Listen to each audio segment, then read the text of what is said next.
Welcome to the Beastlands. Here, the only law is of the jungle, the only call of the wild. But all is not balanced in these happy hunting grounds, and when aberrant scars of the Planescape's great conflicts tarnish these lands, only the noble unicorn knights can preserve the natural order. Or at least their recent contractors can give it their best shot. The quarry is clear, the trail warm. It's time to assemble our hunting party.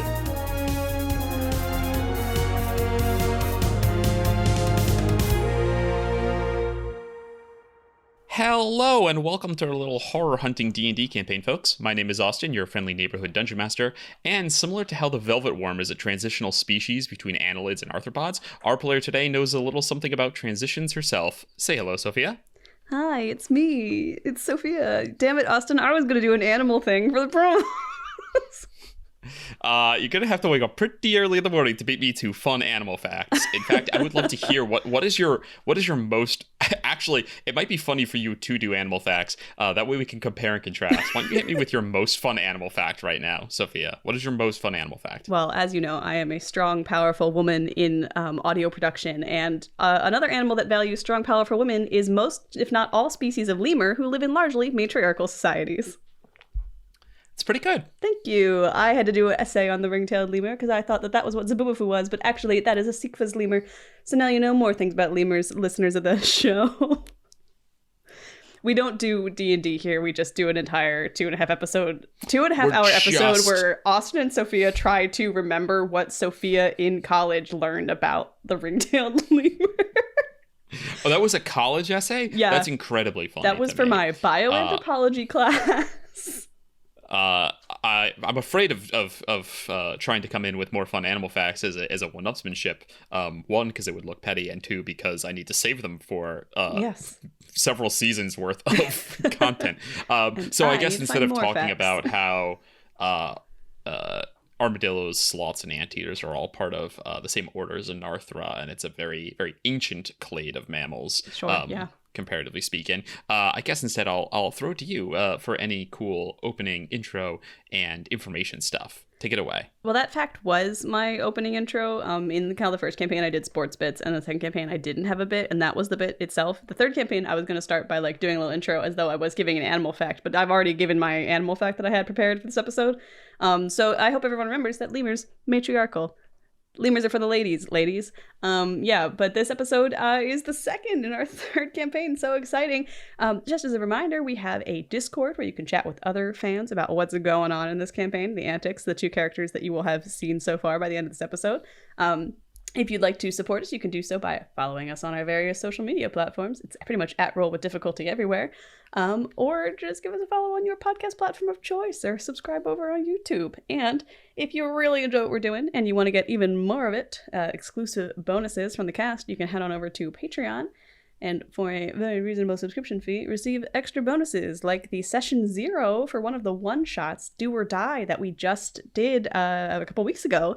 And you can hear about the character creation process for that, as well as some players' thoughts on the system itself. So it's a lot of cool bonus stuff that the cast puts together.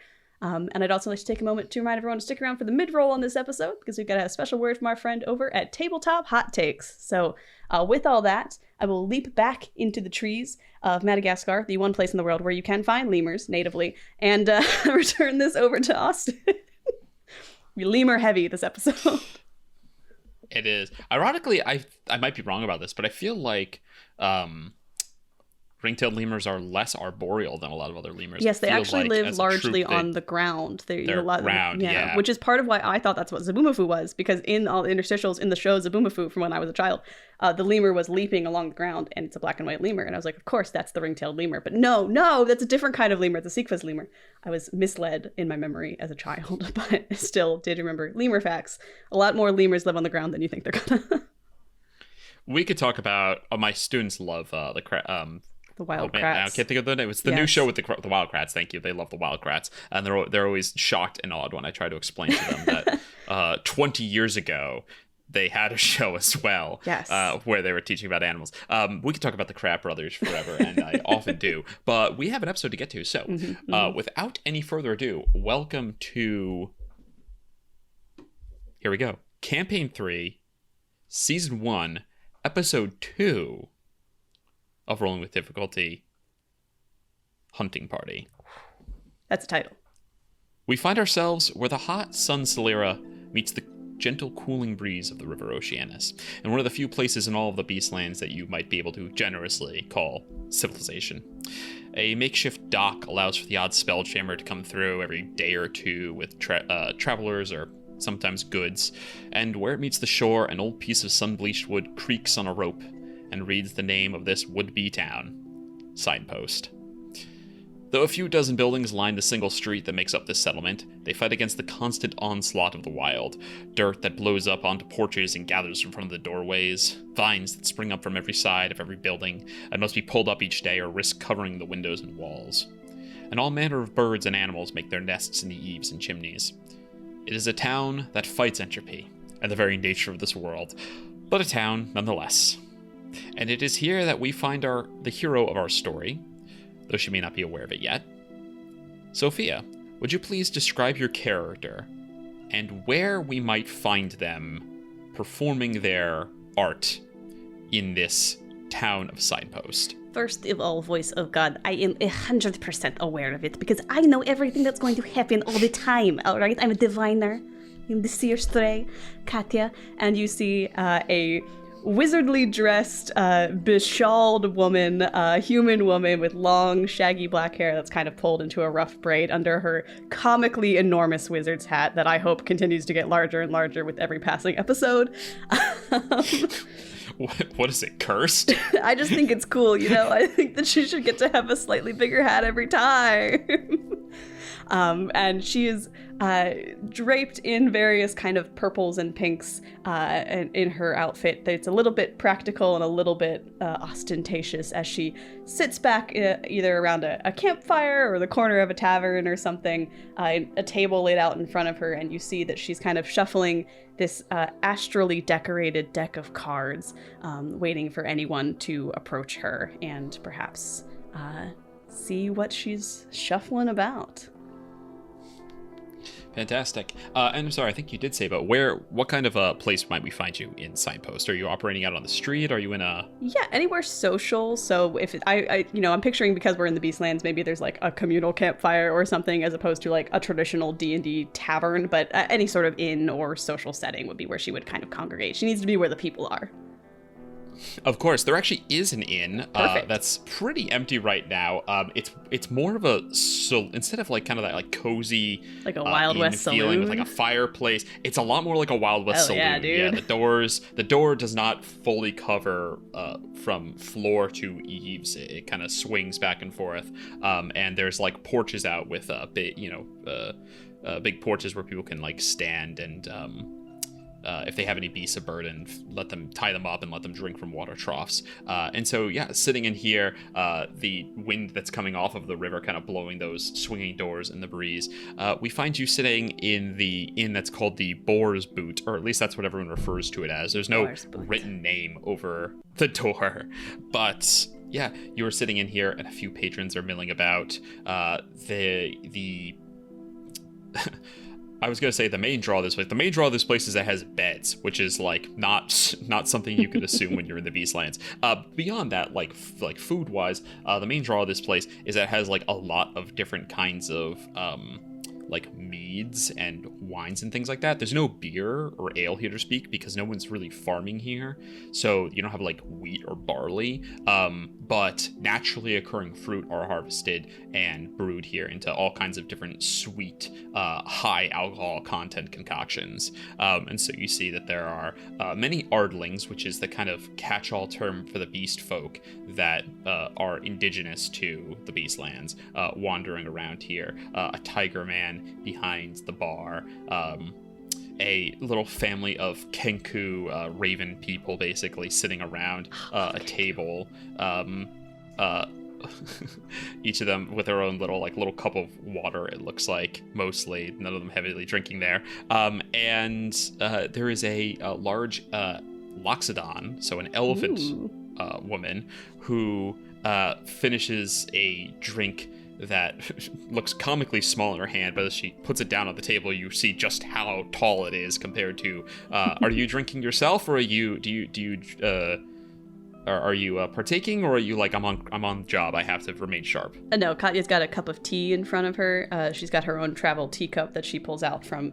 She'll reach up into her hat and in the hat of holding, remove Katya's personal teacup that she has, and then she will get tea from this saloon and then spike it with a flask that she's got also in the hat of holding. Understood. Yeah. Saving a little bit of money here. Yeah. The cinnamon adds flavor.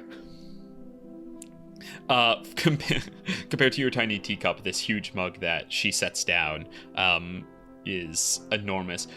She sits down across from you, and she says, "Do you read fortunes?" I don't read fortunes. I tell the future. My readings are incredibly accurate. They're not always fortunate. Ooh. You can do with that what you will. Ooh, you see she's kind of like taken in by the they're always accurate but they're not always fortunate line. She's like, oh, I gotta know. Her eyes go wide, like these big dark eyes with big dark lashes. And she how much do you charge for a reading? Are we talking like a copper? Are we talking to silver? Like what kind of rate are you going for here? It's a copper a question. So for every question you ask, I charge a copper. She excitedly reaches into a bag, pulls out mostly a bunch of rocks and acorns, but picks among them and removes one very tarnished copper, places it on the table, and then she goes, "Okay, how does this work? Do I ask the question, or do you read the cards and they tell you how do we start it?" You're very intuitive, my friend. You seem to have sort of an idea of the process. You will ask a question, and Katya will put her deck of cards down on the table, perfectly shuffled into a nice tall pile. You pick the card on top, you flip it over and put it on the table, and that will answer your question. I'll tell you what that card says. Okay. I could learn anything. What do I want to know? Will I find love soon? A very good question. If you would pick a card, please. Okay.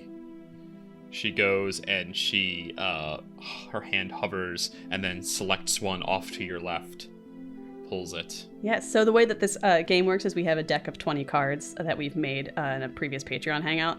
So Austin, if you could roll a D20 for me, and a D4 to determine which direction the card is facing and what card you pulled. Okay.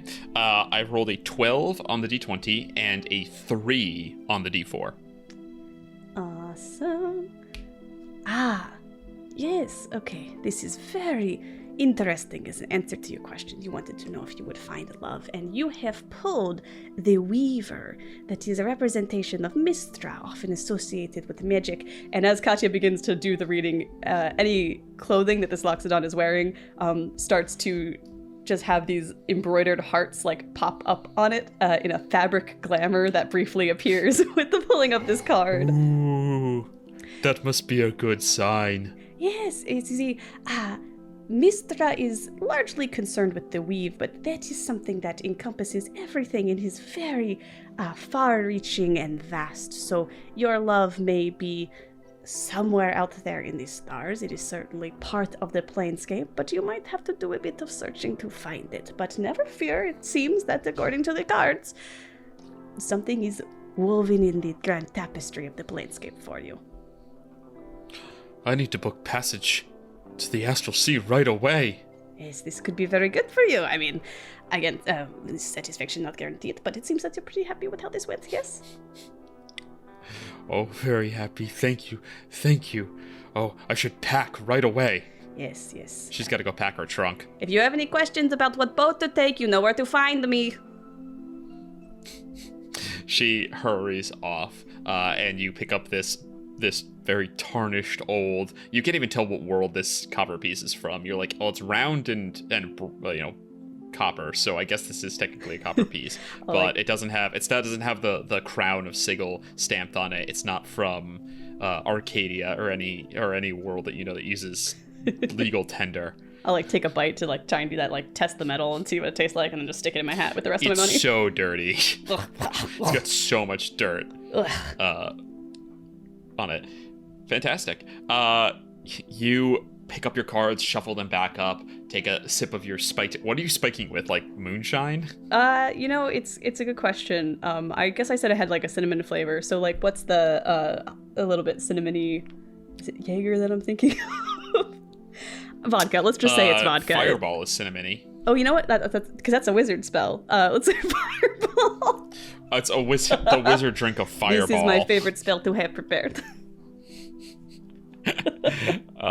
That's funny, and I'm gonna give you an inspiration on that one. I think this might be the first inspiration of the campaign. Woo! I knew my bits would come in handy. You begin to shuffle up your cards, take a sip of your tea. You watch as the Kenku family gather their things and like put on their little like bandanas over their head, their straw hats, begin to file out in a line. As the last of them comes out, the doors swing in, and then you see a shadow walking up onto the porch. The shadow silhouette cast by the son of Kragala. It illuminates on the light illuminates inside. The shadow kind of stretches long across the floor, and pushing through those swinging doors, you see that there is a Leonin, a lion man, who is walking through. And Katya, you recognize this guy. You met him not 2 days ago in this very inn. A Leonin by the name of Aizen, who you gave a fortune to. Did that go very well for me, or was he a little unsatisfied, as is sometimes what happens? You read for him that there would be a great surprise, that there would be a great surprise on a hunt for him. He would discover something unexpected. He went out looking for it. And as he comes in, you think you can smell the surprise. The horrid reek of skunk wafts in. You see the few patrons that are out here all like cover their noses, and the bartender starts to put tops onto bottles and put them back up on the shelf. Like, keep all the whatever. Don't let anything get befouled by this man's presence. And you see he comes and he leans over the table, just like massive shoulders, big mane. He's kind of like triangular body at the top of his head, or it'd be like a rhombus. Like his mane goes down to his shoulders in a triangle, and then he's got like a really really wide shoulders down to small waist. So he kind of a diamond shaped. Puts his hands on the table. It shakes, and you see his long claws dig into the wood a little bit. And he says, "Witch, you said that I was supposed to receive a surprise upon my hunt. You have anything to say for yourself and this fate you've conjured for me?" Katya will just like flick a prestidigitation in his face. No refunds.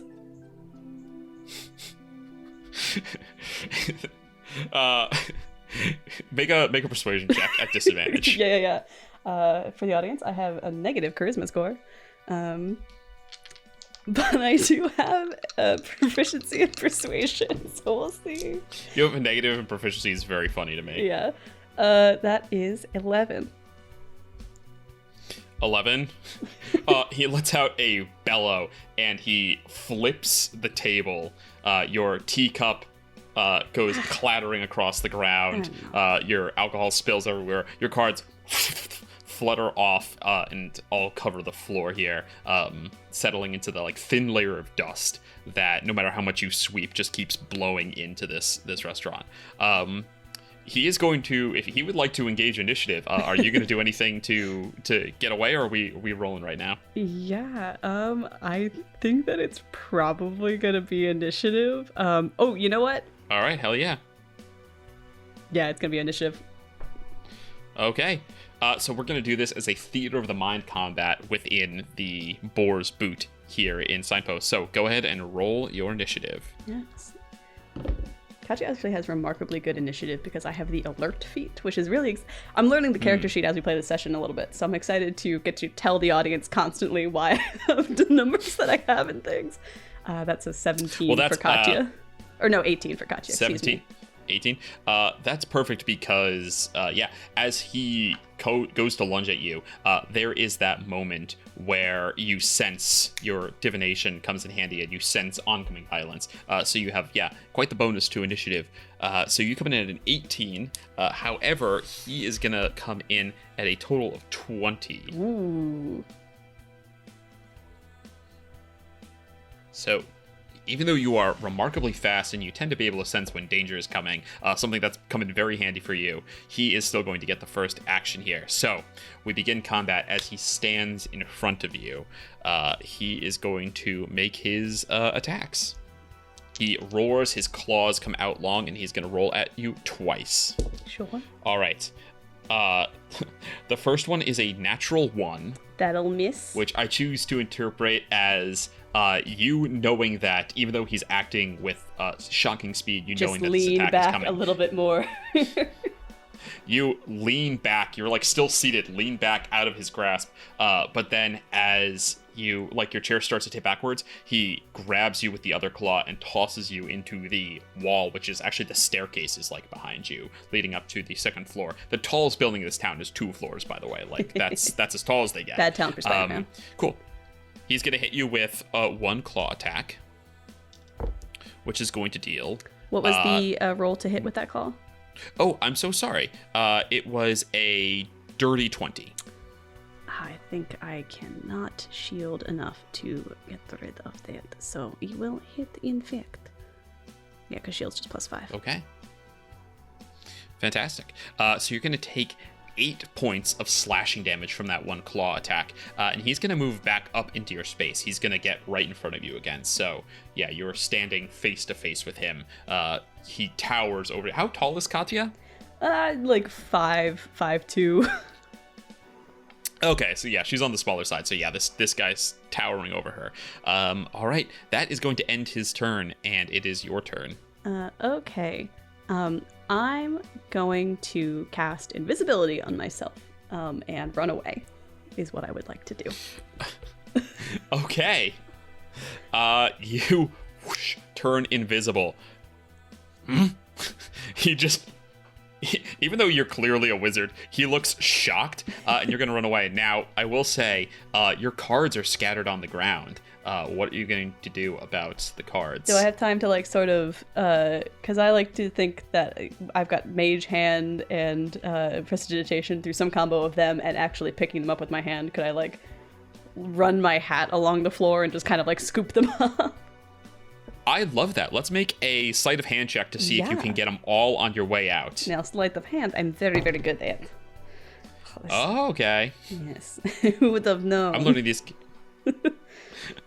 I'm learning the character sheets too. 23. Yeah, absolutely. With a deft little flick of your hand.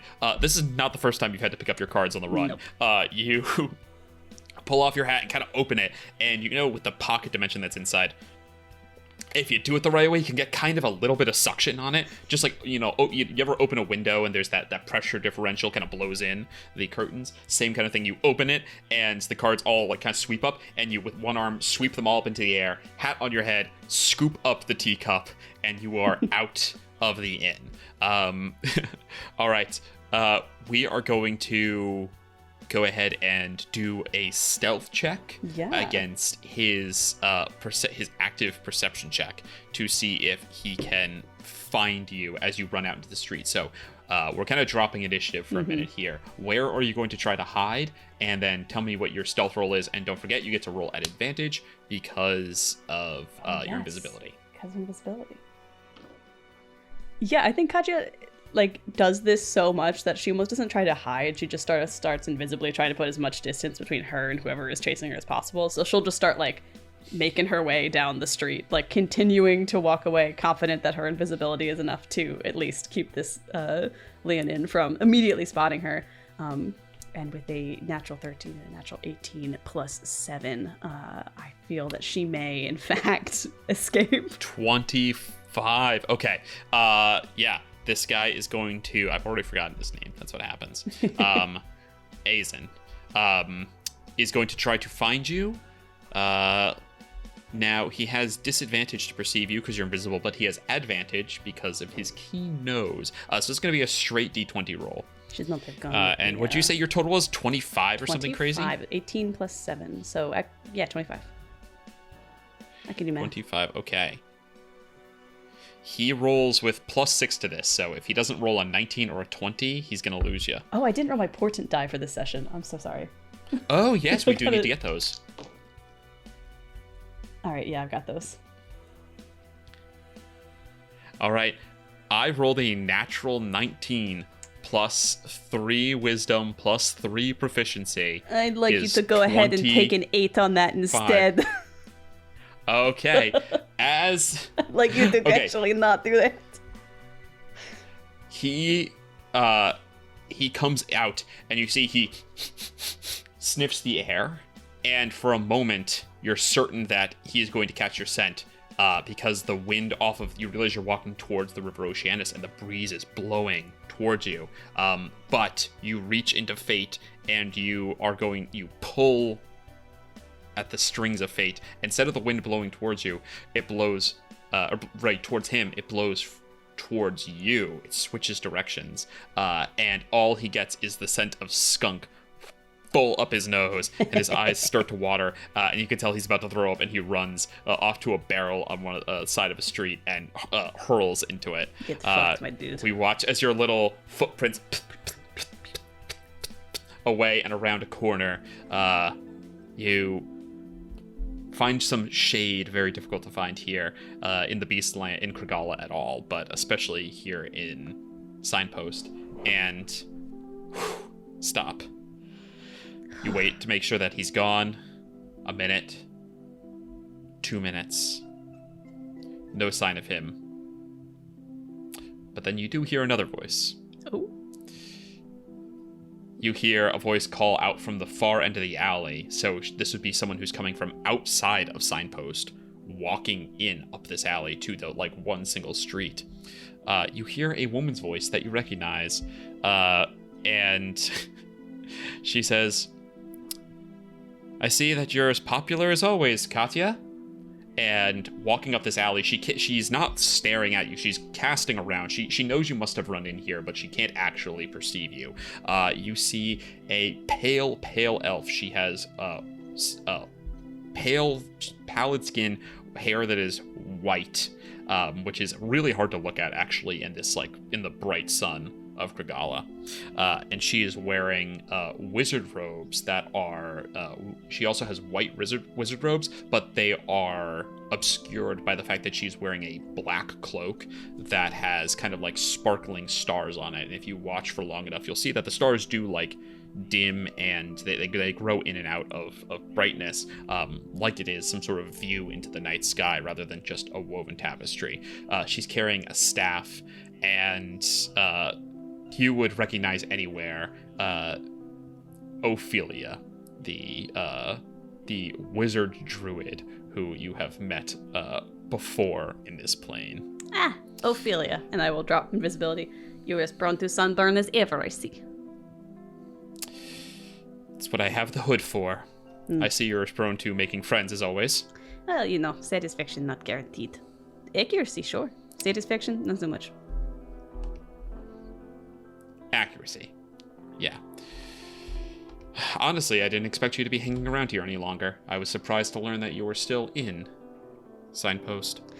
I don't have a lot of other places to go at the moment, and there's enough paying customers here, so I figured why flee immediately. Although it is getting more difficult by the day. Well, if you're looking for a change of scenery, I've come with an offer for a job. And how much will you be paying me for that? That's what I thought you would say. She reaches into a coin purse. She actually reaches not into the coin purse. She pulls a coin purse off of her belt and tosses it to you. Do I have a gauge on how much I think is in there, just based on the sound? You catch... this feels like a proper charlatan thing. Go ahead and roll me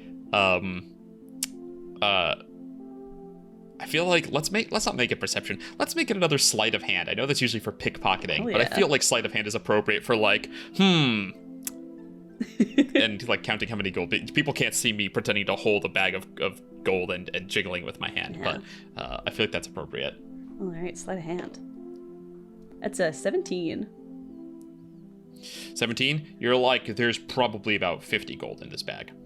50 whole gold. Wow, I knew you were desperate, but you're very desperate for whatever you've come here for.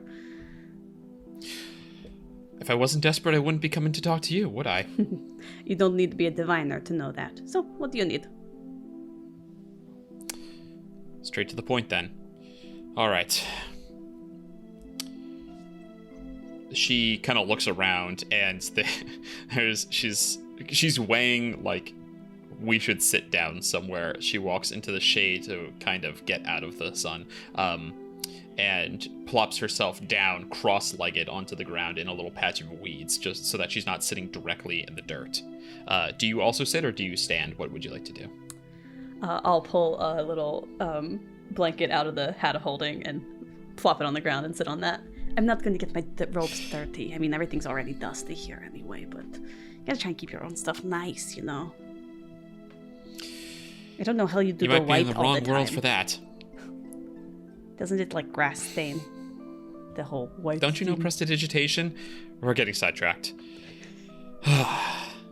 So, as you know, I have an affiliation with Mialiki.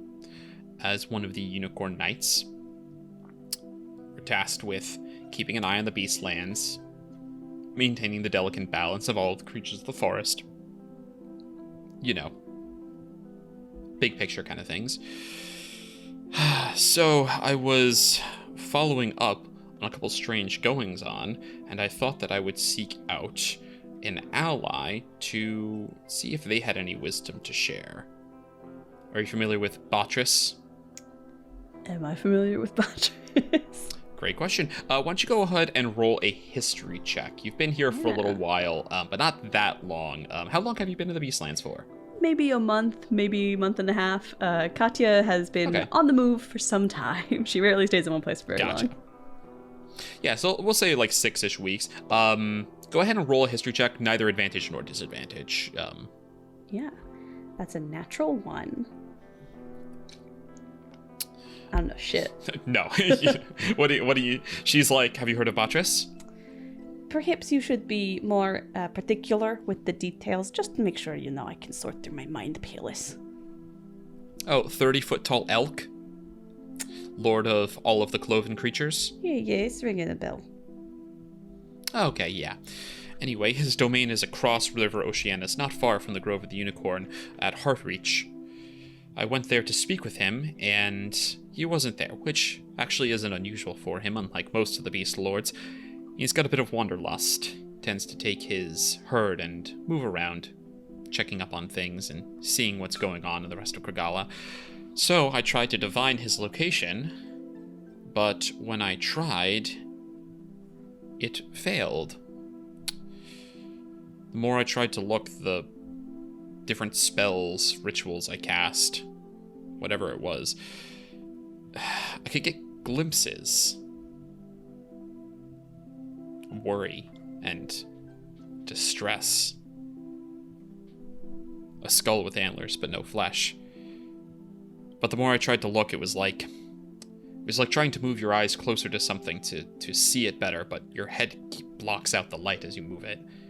I was obscuring myself the harder I looked. So, since you claim to be a diviner, I was just curious if you would get the same answer if you tried to learn anything of Botric's current location or situation. So what do you say? You think you have it in you to divine what's up with the Elk Lord? Well, assuming that he's not subject to some sort of mind shield, which sounds like it could be, I can give it the old college try. Would you like... I know the difference between a mind shield and an interference. There's something... You and I are both wizards. We deal in the rules of magic. But I'm also a druid. I know the old magic well. It's got far more of that taste. a little bit ineffable. Not something as easy as a mind blank. Interesting. Well, either way, I can try. All right. Yeah. Katya, what is your title again? Katya. The Seer Stray. Katya, the Seer Stray. How are you going to go about trying to divine any information on the location or current state of Botric? Yeah, Katya has her wizard staff, her spellcasting focus, and at the top of it, kind of in these branches, these like dark wood branches, is a crystal ball that she uses as a spellcasting focus. So I think she sort of tilts that down to her hands and like rubs some of the dust and smudge off of it very nonchalantly with her cloak, like, oh, I gotta clean this thing up more often. And I'm going to attempt to scry on this creature. I just know it's second hand, so he's got a pretty good save to this, but you don't happen, Ophelia, to have any sort of picture or likeness of the creature you're looking for, or perhaps a possession or body part, lock of hair, tuft of fur, any of these things? Oh, great question, actually. Let's go ahead. She's pretty smart, so let's make an intelligence check. And we'll call it DC 15 to see if she managed to obtain any of this. Because she is a wizard, she knows about scrying, so to see if she was able to pick this up for scrying. Yes. That's a natural 19. Ooh. She goes, as it so happens, and she reaches into her another component pouch that she has, and pulls out a little tuft of fur, this rich chestnut kind of color. I say little tuft. The fur itself is probably like 6 inches long, maybe like 7. Yeah. Well, as she said, he is a 30-foot elk, so. I think in meters more. It's difficult to make the conversion. I don't want to take away your inspiration for that one. Yeah, so because I have, I'll say a lock of hair, a tuft of fur, the target has minus 10 on the save, but because I only have secondhand knowledge of the target, they have plus 5. So total, subtract 5 from the wisdom save that the target has to make to see if they can avoid being scryed on by me. Wisdom, understood. Yes. Yeah, so this target is good at wisdom. Yes, it's a DC 17 for Katya. Okay. I will Minus go ahead and 5. roll in minus 5. Okay. So I'm going to go ahead and roll. But it's also second hand, so does he get a bonus from that? So it's minus 10 for the tuft of hair, but then he would get plus 5 from second hand, so it's aggregate minus 5. He takes a minus 5 penalty. Okay. Well, his wisdom is plus 5, so that brings it just down to his proficiency. And I have to look up what his proficiency would be, because he's pretty He just sort of gets powerful. an uneasy feeling that he is being watched. I can't remember if it's plus 6 or plus 7. Give me 1 second to look. There we go. So did you have to give the elk a haircut in order to get this fur, or did it was it on a bramble or something? How did this is a lot of hair, and you've just been carrying this around? I found it left at Heartreach. Ugh. Hiking. Did you say yuck hiking? I went, ugh, hiking. That's very funny. Alright, so he's gonna roll a straight plus 7 on this. I will roll it in front of the table here. Here we go. That is a natural 20. Fuck me, dude. You go to scry on him.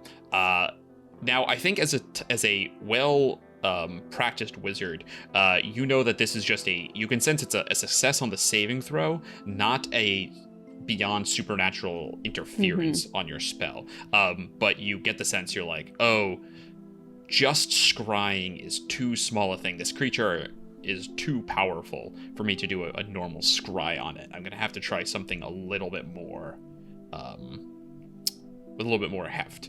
As you come out of the scry when it fails, you see Ophelia goes, Oh, a scry. Yeah. Wouldn't have thought of that one myself.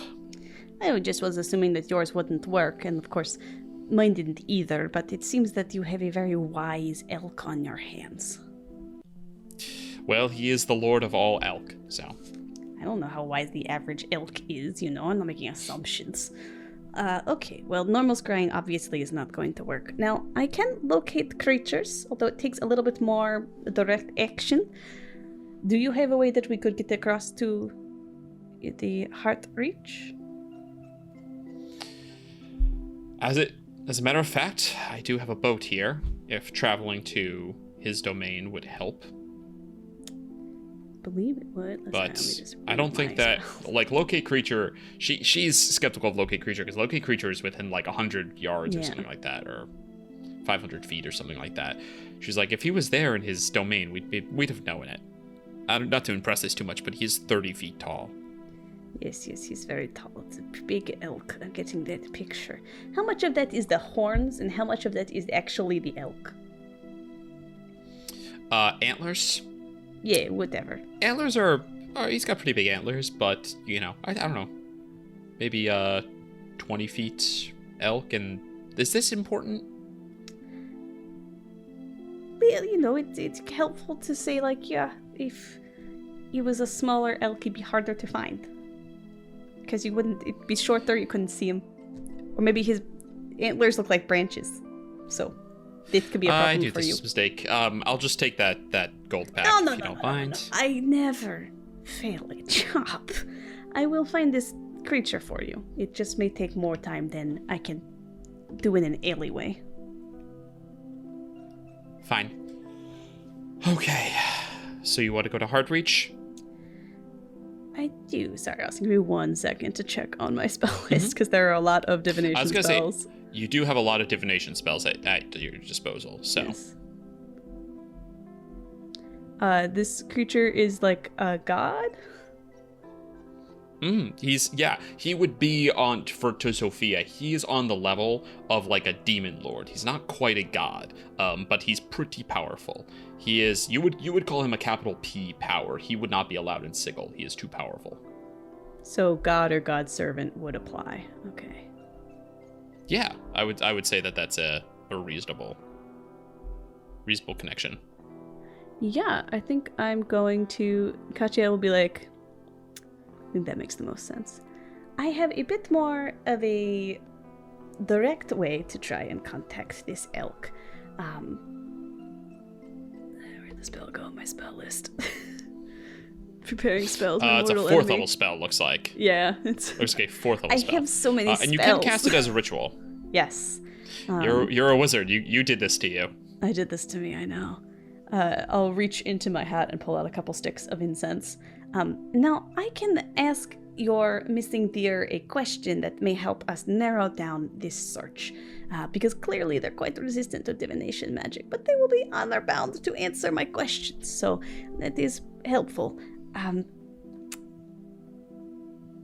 We can ask about a specific goal, event, or activity to occur within this week. So perhaps something like, are you in danger or something? You're the one with the missing deer, Ophelia, so you have a suggestion. I'm open to it. A single question. I wonder if we would get enough information if we asked what happens... What happens if we don't intervene? What happens if you continue doing what you're doing? Where are you doesn't Where are really you going? Bill. Where are you going? Yeah, that might be able to skirt the rule. It works for me if it works for you. And the whole time that she's been thinking, Katya's been like sticking sticks of incense into the ground in a circle around them. It's very important we light these a lot very quickly. So, also I have a Leonin friend who can smell really good. That smells really bad right now. So we're going to want to do this pretty fast. Oh, sure. She snaps and she's gonna druidcraft light all the incense at once. Perfect. Does this spell consume the incense, Sophia? Yes, it's 25 gold points worth of incense. which Katya was going to just take out of the either charge to Ophelia or just take out of the bag of gold that she was just handed. So we'll call that, yeah, you can, you should have started with some gold as well. Did we not start with any gold? I know that we did starting magic items. I have like 6,000 something gold. Katya could pay for it. Oh, okay, but I would cool, love cool. to make it So, Ophelia's problem if possible. Well, it's your money now.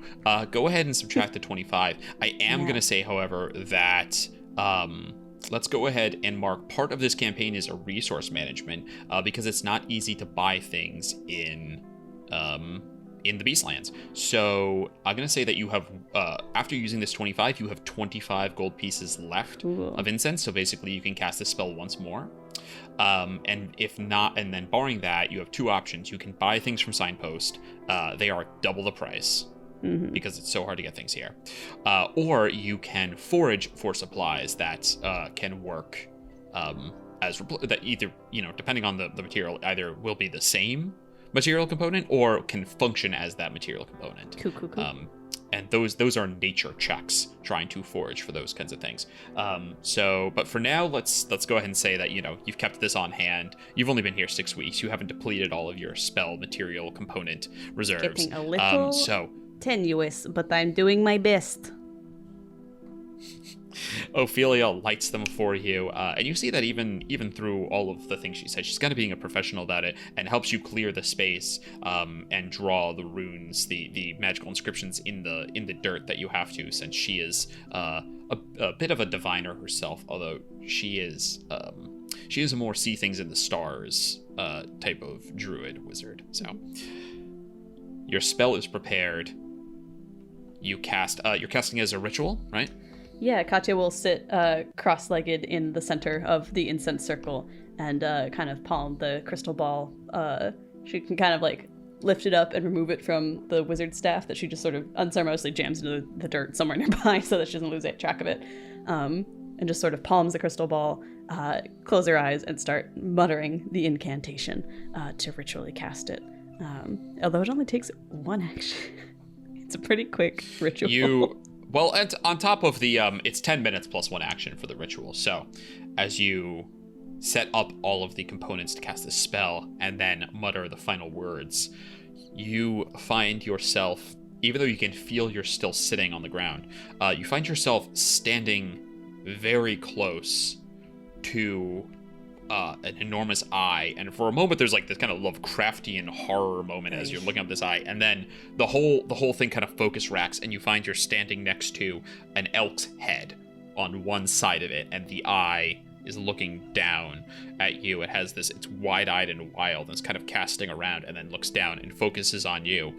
You assume that the spell has put you in contact with Botric.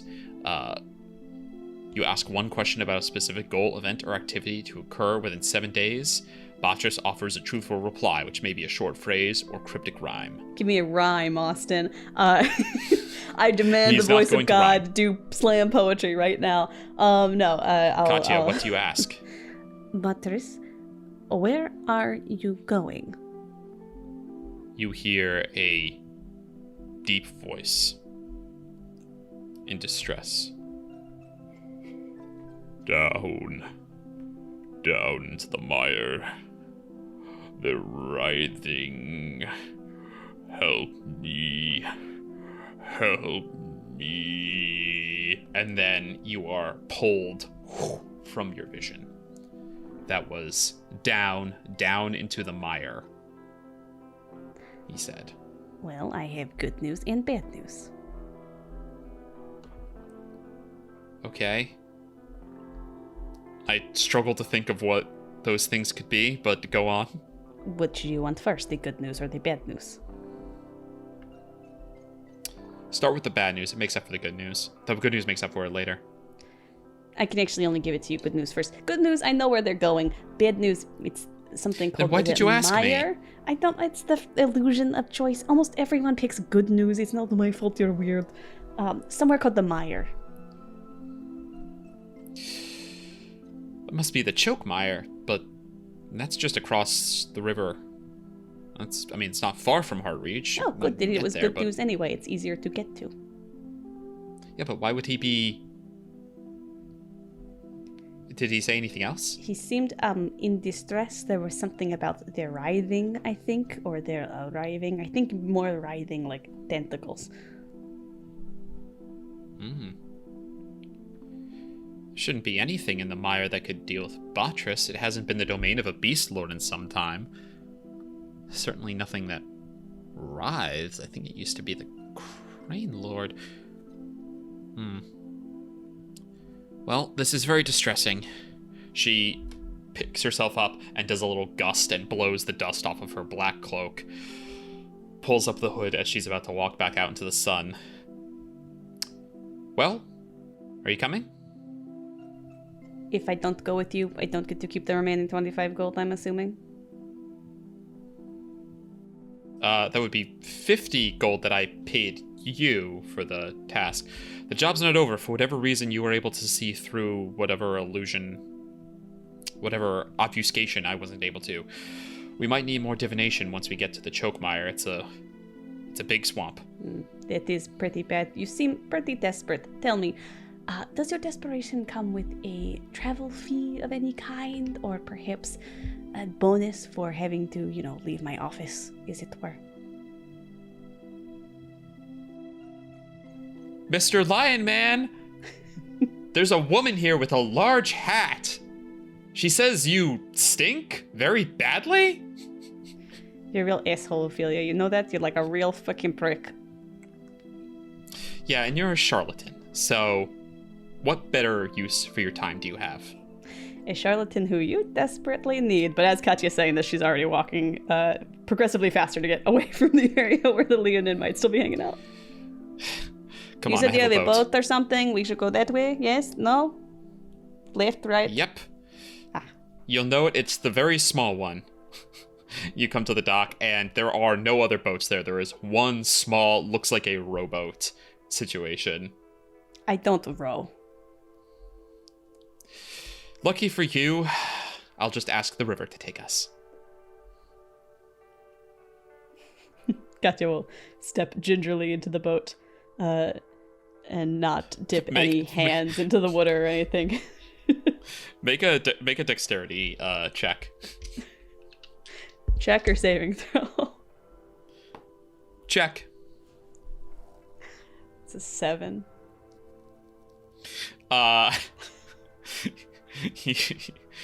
You step in, and immediately the whole thing starts to tip. Ophelia goes, no, and jumps in and puts her weight to try and balance the whole thing out. The whole thing sloshes back and forth, and she kind of rubs a hand over her eye. You are not cut out for this place. How long until you think you're moving on? That depends. How long do you think the Lady of Pain's memory is?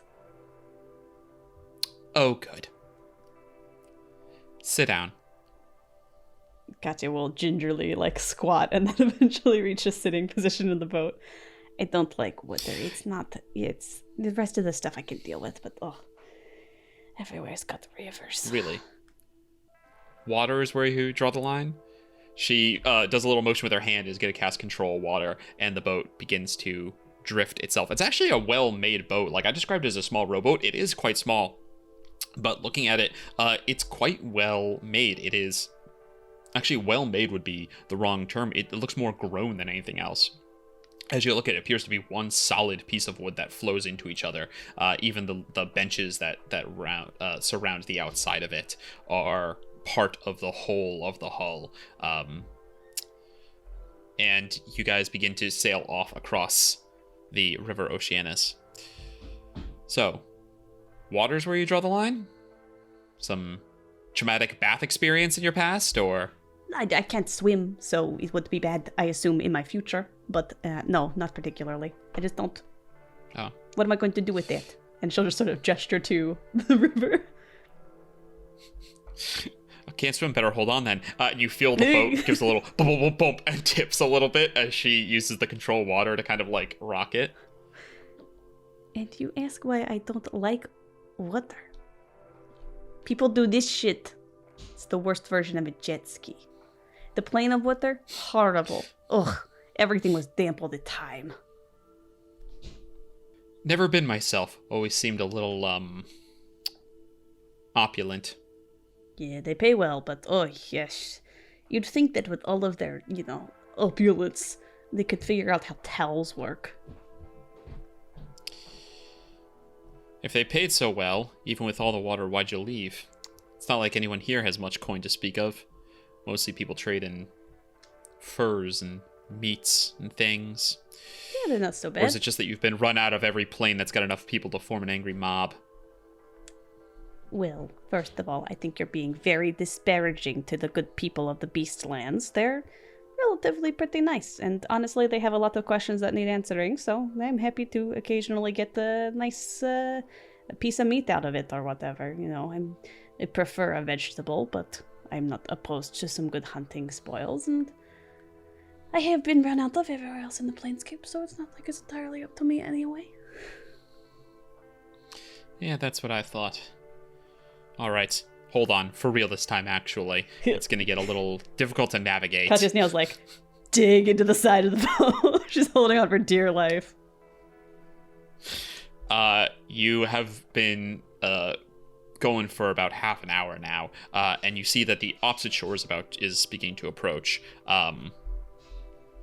And you see that you are arriving at what must be the Chokemire, which, just from vague description, is across the river.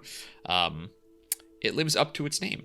The River Oceanus seems less to end as you get closer, and more to be swallowed up by vegetation, making it impossible to tell where the shore begins, if indeed it ever does. Small clumps of grass and reeds begin to appear, first in patches that are just large enough for perhaps a single person to stand on, and then larger to full rafts, islands. You see the occasional wading bird raises its head from the foliage as you pass. Flocks of other small white birds scatter as you sail, and turtles jump into the water from their basking spots to escape your boat. And all the while, the trees, beautiful towering maples and willows and gum, grow larger as you approach. It's about now that Oilia turns her gaze, her head snapping quite suddenly, raises a hand to point, pointing out something that's caught her eye. As you turn to look and scan the shore, you see what she has observed. It isn't easy to miss. At one spot, the beautiful greens and the deep reds, almost purples, of the various leaves stop and give way to the brown of bare trees and limbless trunks. At one spot, the trees all stand dead and stretch on this way, upriver to the very edge of your vision. What is that? You pull in, and at this point, the foliage becomes too thick for the boat to continue any further. You see Oilia gingerly gets out using her staff to hold herself steady as she steps out onto a clump of sort of aquatic plants here that are forming a raft. She sinks into her boots a little bit, but it doesn't seem to bother her. Pulls out a rope, ties it around one of the gnarled roots. You guys are right at the edge of where there's this... It's just a hard line of where the trees go from being alive and thriving to dead. Some of them so dead that they've lost limbs and are just kind of pointed snags standing up in the water here. That is not normal. No, it's not. Something's killed all the trees. Just making either perception or investigation check just to kind of see if I can't spot anything, even within the abnormal destruction that stands out as either a cause or something left behind by what could have done this. You kind of pull yourself out of the boat carefully, using your staff to steady yourself, kind of like people in Venice using the long It's poles. A lot less graceful than Oilia was. Katya's it's a lot less. One leg graceful. Just gets thrown over. You also sink up to your ankles. Oh, my heels. Are your boots I was gonna say, are these like fancy wizard boot, or are they like traveling boots that you wear? They're somewhere in the middle. They're very pointy-toed, and they definitely have a heel to them. Like, they're not hiking boots, but they're pretty sturdy leather. Like, they're not so impractical. The leather keeps the worst of the moisture out, but you can feel the mud squishing around them. Yeah. So are you so think back to campaign 2 at the like scene of a crime. Are you investigating something specific, or you just want to do a general approach? I think I'd want to start with I think Katya, because the job assigned was find that elk, I think she's looking for signs of elk, like remembering what the fur looked like. Like, okay, is there any other patches of fur left behind on anything? Or like hoof prints in the mud or anything of that kind? Yeah, fantastic. Go ahead and roll me checking out the mud and the kind of like low shrubberies here. There's some like blueberry bushes and things. They're also all dead. Any of the woody plants here seem to be dead. And you see that there are like grasses that are pushing in, much taller than where there are trees, which makes sense. There's more sunlight coming down here because of the dead branches. Go ahead and roll investigation or perception, whichever you'd prefer. I'll do investigation because I'm pretty good at both of those, but investigation's +9, so that's going to be a dirty 20. Hell yeah, dirty 20. You begin to search around looking through the mud. You're looking for elk tracks to see if Botric has perhaps walked around here. Yeah, Katya's like poking around in the mud and desperately hoping that she finds tracks and not poop. like, oh, please don't do the thing that I think you're going to do. Lots of scat. Ugh. Lots of animals get around here. Mostly bird poop, honestly. There's a lot of the bleached white of bird poop. Birds are also bad. Birds and wood. There's so many things in this plane I don't like. Outside. As you poke around, you're looking for giant hoof prints because you're like, okay, what does the stride of a 20 to 30 foot tall elk look like? And you do not find any hoof prints, but you do find there are tracks that are pretty large going through the mud here, and you find once you go in about 15 yards, you and Leah are both kind of splitting up. You find once you go in about 15 yards, you find this trail that leads deeper into this ghost forest, this huge chunk of dead forest, and it is not elk, it's not cloven hooves. It looks to be like one thick drag mark, and then there's scraping on either side. I fear that the elk may not have come here under his own persuasion. What did you find? She comes over. And Katya will just sort of point. Ooh. I'm going to why don't you go ahead and make a nature check? Ophelia is going to guide you. Ooh. Ophelia is going to guide you. Is that advantage or like plus a d4? Plus 1d4. Cool. I've been doing my honor mode Baldur's Gate run recently, so I know what guidance is all about. You see her eyes will flash silvery white for a moment. Yeah. That's not amazing. That's okay. 13 plus 4 is gonna be 17. 17. Looking at this track, you are confident that you are looking at a crocodile, though it's larger than any crocodile you've seen before. You see that Ophelia comes in. What do you say when you realize it's crocodile? That, my dear nemesis, is a crocodile track. Now, they're a reptile, and reptiles pretty cool. Lots of big teeth. You don't say.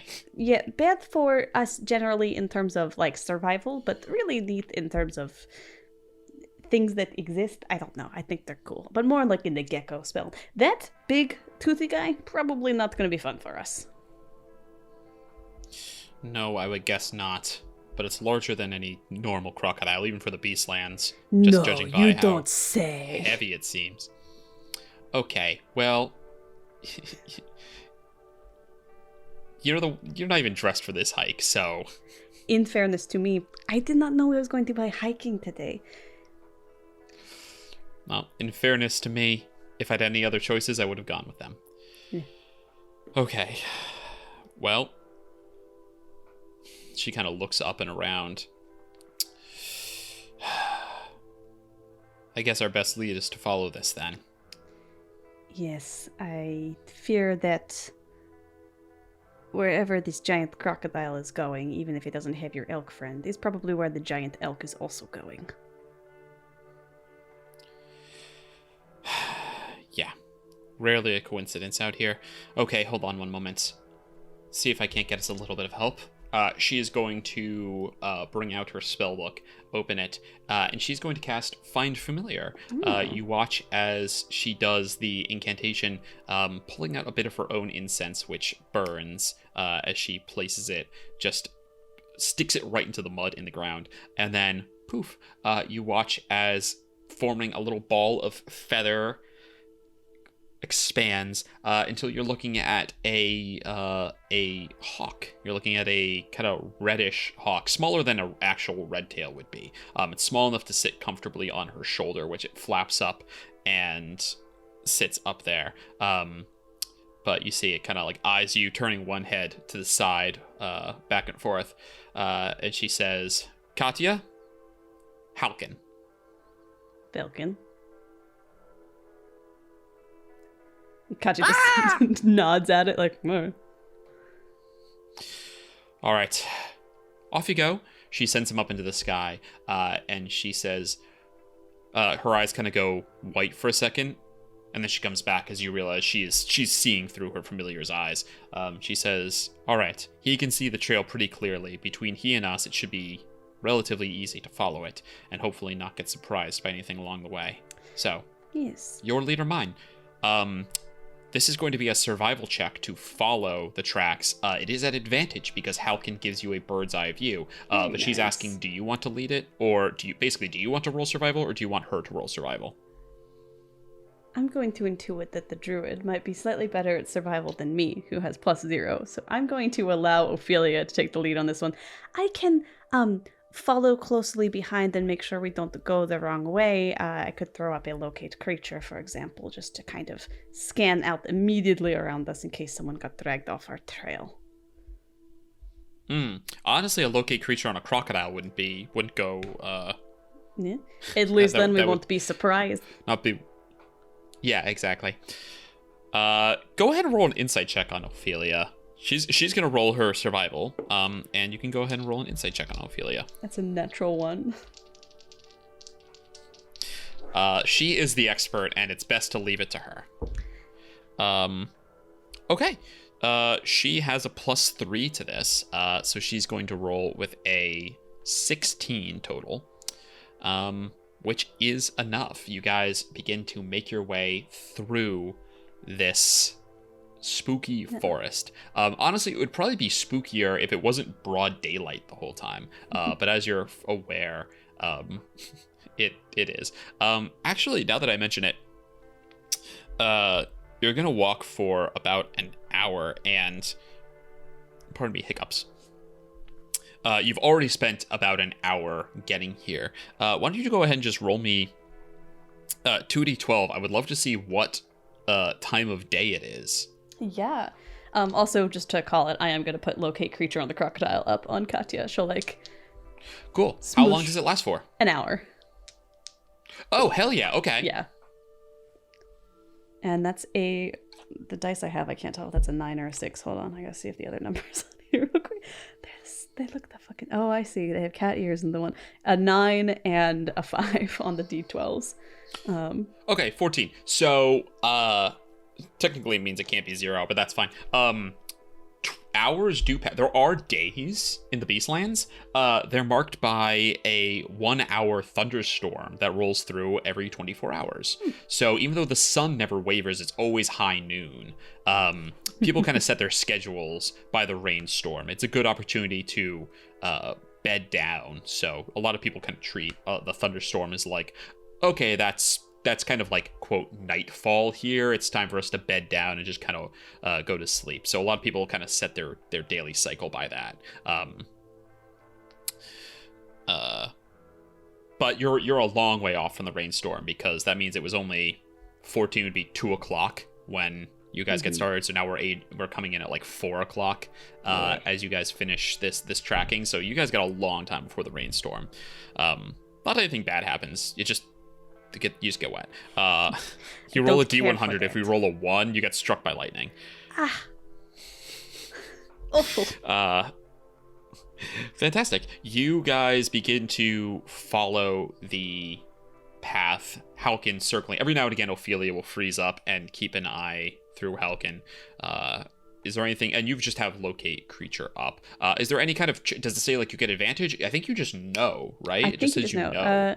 Describe a name of creature that's familiar to you. Close? I'll describe a crocodile. Big crocodile. Yep. You sense the direction of the creature's location if the creature's within 1,000 feet of you. If the creature is moving, you know the direction of its movement. The spell can locate a creature known to you or the nearest creature of a specific kind, such as human or unicorn, if you have seen such a creature close within 30 feet at least once. Katya knows what a crocodile is, so I assume that's fine. Yep, all good. Hell yeah. So 1,000 feet is pretty good. So you begin to make... If there's any lead blocks between me and the crocodile, then I'm a little screw. Oh shit, I forgot to mention the famous Beastlands lead blocks. Yeah, you know, they just rise from the ground to fuck with Katya specifically. Fantastic. You guys make your way, and as you're getting...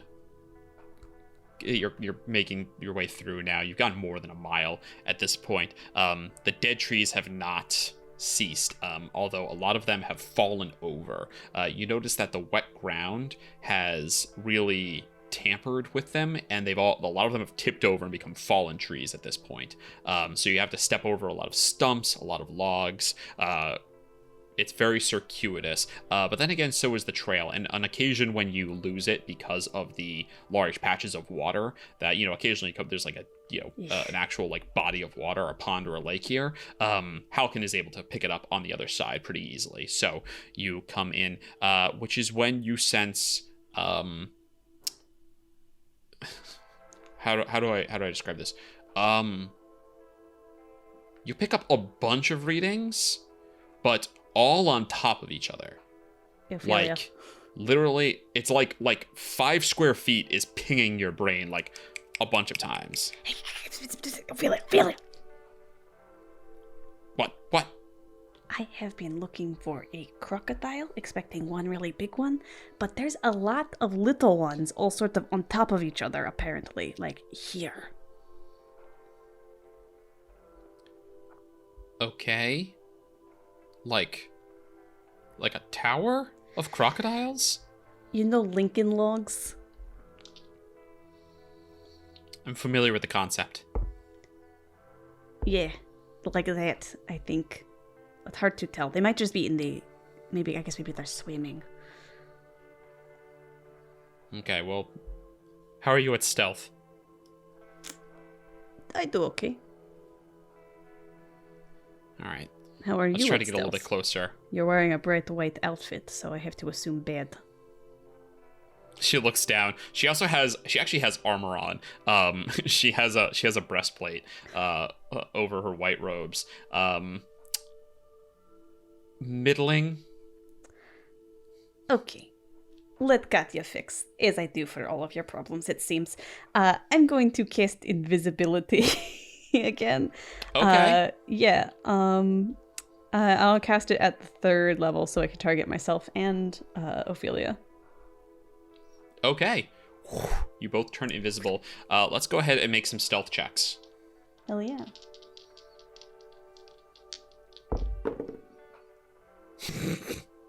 Ophelia, you suck at this. Katya is a dirty 20. Ophelia is a unmodified 10. Oh, Ophelia. You're killing me, Smalls. To keep an understanding of where you are as you're hiking, she's going to like reach out does she grab like your question? Does she grab your shoulder, your elbow, or your hand? I think she'll grab my elbow. Katya's got her arms like Gotcha. bent in front of her, like almost like she's ready to like old-timey box, except obviously she does not box. To like one hand is on the wizard staff, which is hunched over. She's got terrible posture, just sort of like creeping forward, like, what's in my elbow, Ophelia? Sorry. Didn't want to bump into you and knock us into the water. As you hear splash, splash as her boots go into the water. Ah, shit. All right. She stops for a moment, pulls on you, comes back. Halkin doesn't see any crocodiles, but he did find, I do see something kind of weird through his eyes. It's up ahead here. And she starts to pull you lead. You step over a couple more trees, kind of come along this narrow bit of marsh, water on either side, filled with stumps. And then you see it. It is a big, looks like a big pile of mulch. It's like kind of yellow brown. It's a lot of vegetation.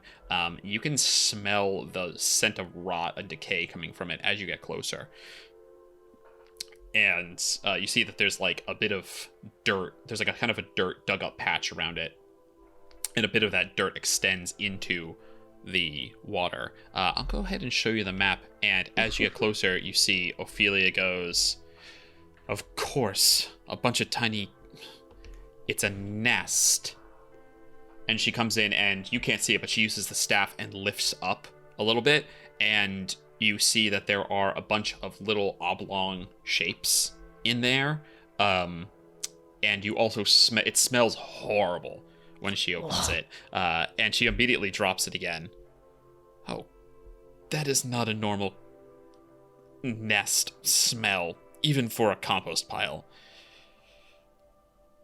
Katya, it's at this time that your locate creature pings again, and you sense coming from the kind of northwest direction, heading toward you rapidly, another ping on your locate creature.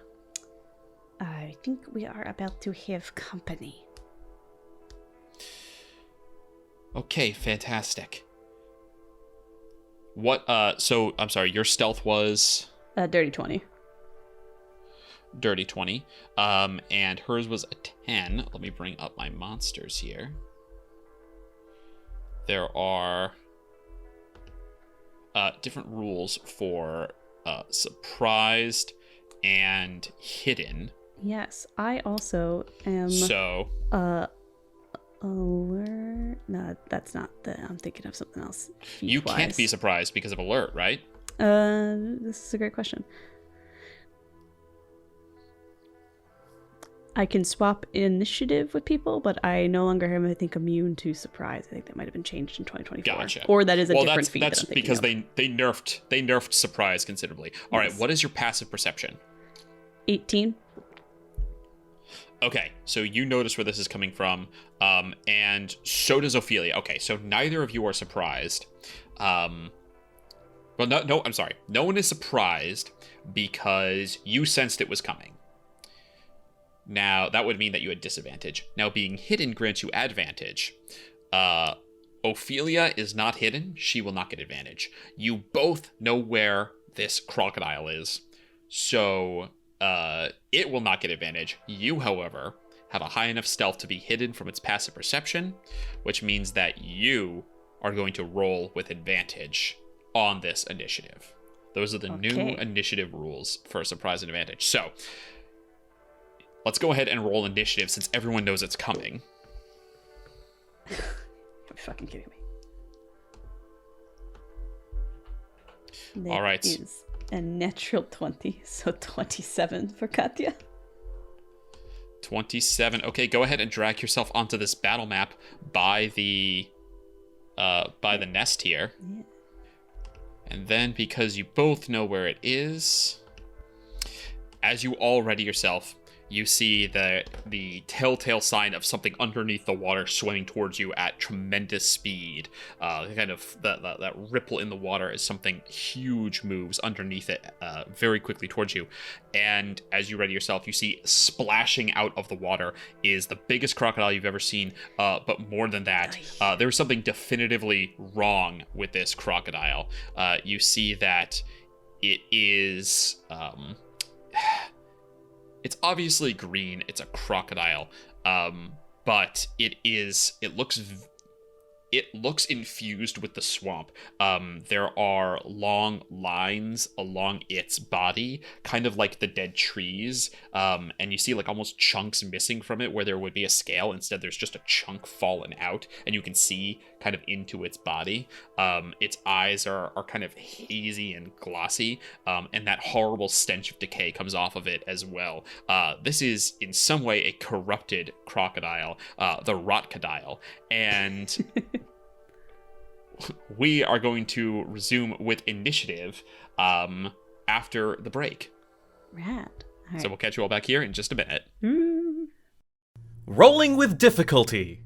This episode of Rolling with Difficulty is brought to you by our friends at Tabletop Hot Takes, a podcast discussing TTRPGs and all the myriad topics within. Every other Monday, Professors Funky and Aria unpack TTRPG topics like gender, genre, and the good lessons we can take from bad games. With their 30 years of games experience, they dive into heavily informed discussions, and some more personal too. Want in on TTRPG takes? Tune in to Tabletop Hot Takes on your favorite podcast platform, or on the Tabletop Hot Takes Patreon. You can also find more from Professor Funky on itch for supplemental adventures and world building for games like Apocalypse Keys, Starfinder, and Mutant Year Zero. So what are you waiting for? Grab your bev of choice and settle in for some Tabletop Hot Takes. Rolling with difficulty. And welcome back. When last we left our heroes, Katya and Ophelia, stumbling through the Chokemire trying to find the lost Elk Lord Botric, found a trail that led them to a surprisingly foul crocodile nest. And upon investigating it, of course, lured in the rotcodile itself. Now, we discovered that locate creature, the rotcodile. How do we like that pun, folks? Give me in chat. Let me know. 10 out of 10 or 9 out of 10. Anyway, we discovered during the break that your locate creature would have dropped because of invisibility. The invisibility. However, your passive perceptions were still high enough to see through its hiddenness, so everything is all good. I think perhaps that if you had a bigger lead up, there would have been time to cast spells, but I'm going to say that there isn't. That you guys, there's no surprise, everything lies exactly how it is, but that we don't have to worry about if there was any opportunity to do anything else other than prepare for combat. So, Katya, what did you roll? 27. Roll a natty 20 plus 7. Not bad. 27 insane. You're almost certainly going first. Let's go ahead and roll. Ophelia gets a bonus to we'll use the blue dice. She gets a small bonus to this because of her divination abilities as well. And then the rotcodile doesn't get either of those things. Decent rolls though. Okay. Ophelia adds 3 to this, so it's gonna be 17 for Ophelia. She has to add her intelligence modifier. And the rotcodile rolled awesome. His initiative is -1. Never mind. Not a Dexy boy. Ooh. Okay.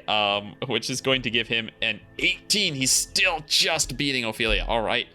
Hells to the yeah. Descending order. That starts with you. So, Katya, as you see this thing come out of the sprinting, dashing underwater towards you through the swamp here, what would you like to do? Well, I want to run. She turns invisible and she hides. I'm already invisible, so... I know, you are invisible, you're right. I'm going to... Katya, freezes for a moment, sizes up the situation, says, I can't run faster than a crocodile, and will whip her staff around to point at Definitely not faster than it swims. And is going to cast a 4th level Mind Spike So if I could get a Wisdom 17 save fuck. from this rotcodile. And because of my divination ability, I also get to get some spell slots back, because that's a divination spell, baby. Okay. Wisdom. Jesus fucking Christ, this sucks. Okay. That's only going to be a 15. So he will fail the wisdom save, which means he's going to take the full force of 5d8 psychic damage, and I Jesus. always know this dude's location until this spell ends while the two of us are on the same plane of existence. Okay. He cannot become hidden from me by invisibility or any other means, and he gains no benefit from a hidden invisible condition against me. So if he goes beneath the water, that is for actually example, huge. I'm gonna fucking know. He is very good at hiding in the water. That is kind of his whole thing. So his whole, yep, that is huge. So, all right, go ahead and roll your damage. I had a feeling that perhaps the crocodile would swim. Let me find 5d8. 25 points of psychic damage. Jesus. That's really good. Okay. You hear there's a splash as this thing thrashes under the water. You have a perfect lock on it now. And I'm going Now, invisibility does drop. Invisibility drops you because cast Mind a Spike spell. is also concentration, so I can't do another concentration spell. Okay. So even if it wasn't just Fantastic. because And, of invisibility, just to sweet set up little for- conditions, it's got other things going on. Just to set up for terrain, anything that is dark green is water. Anything that's 50% dark or more dark green is the water, which is, of course, double movement unless you have a swim speed.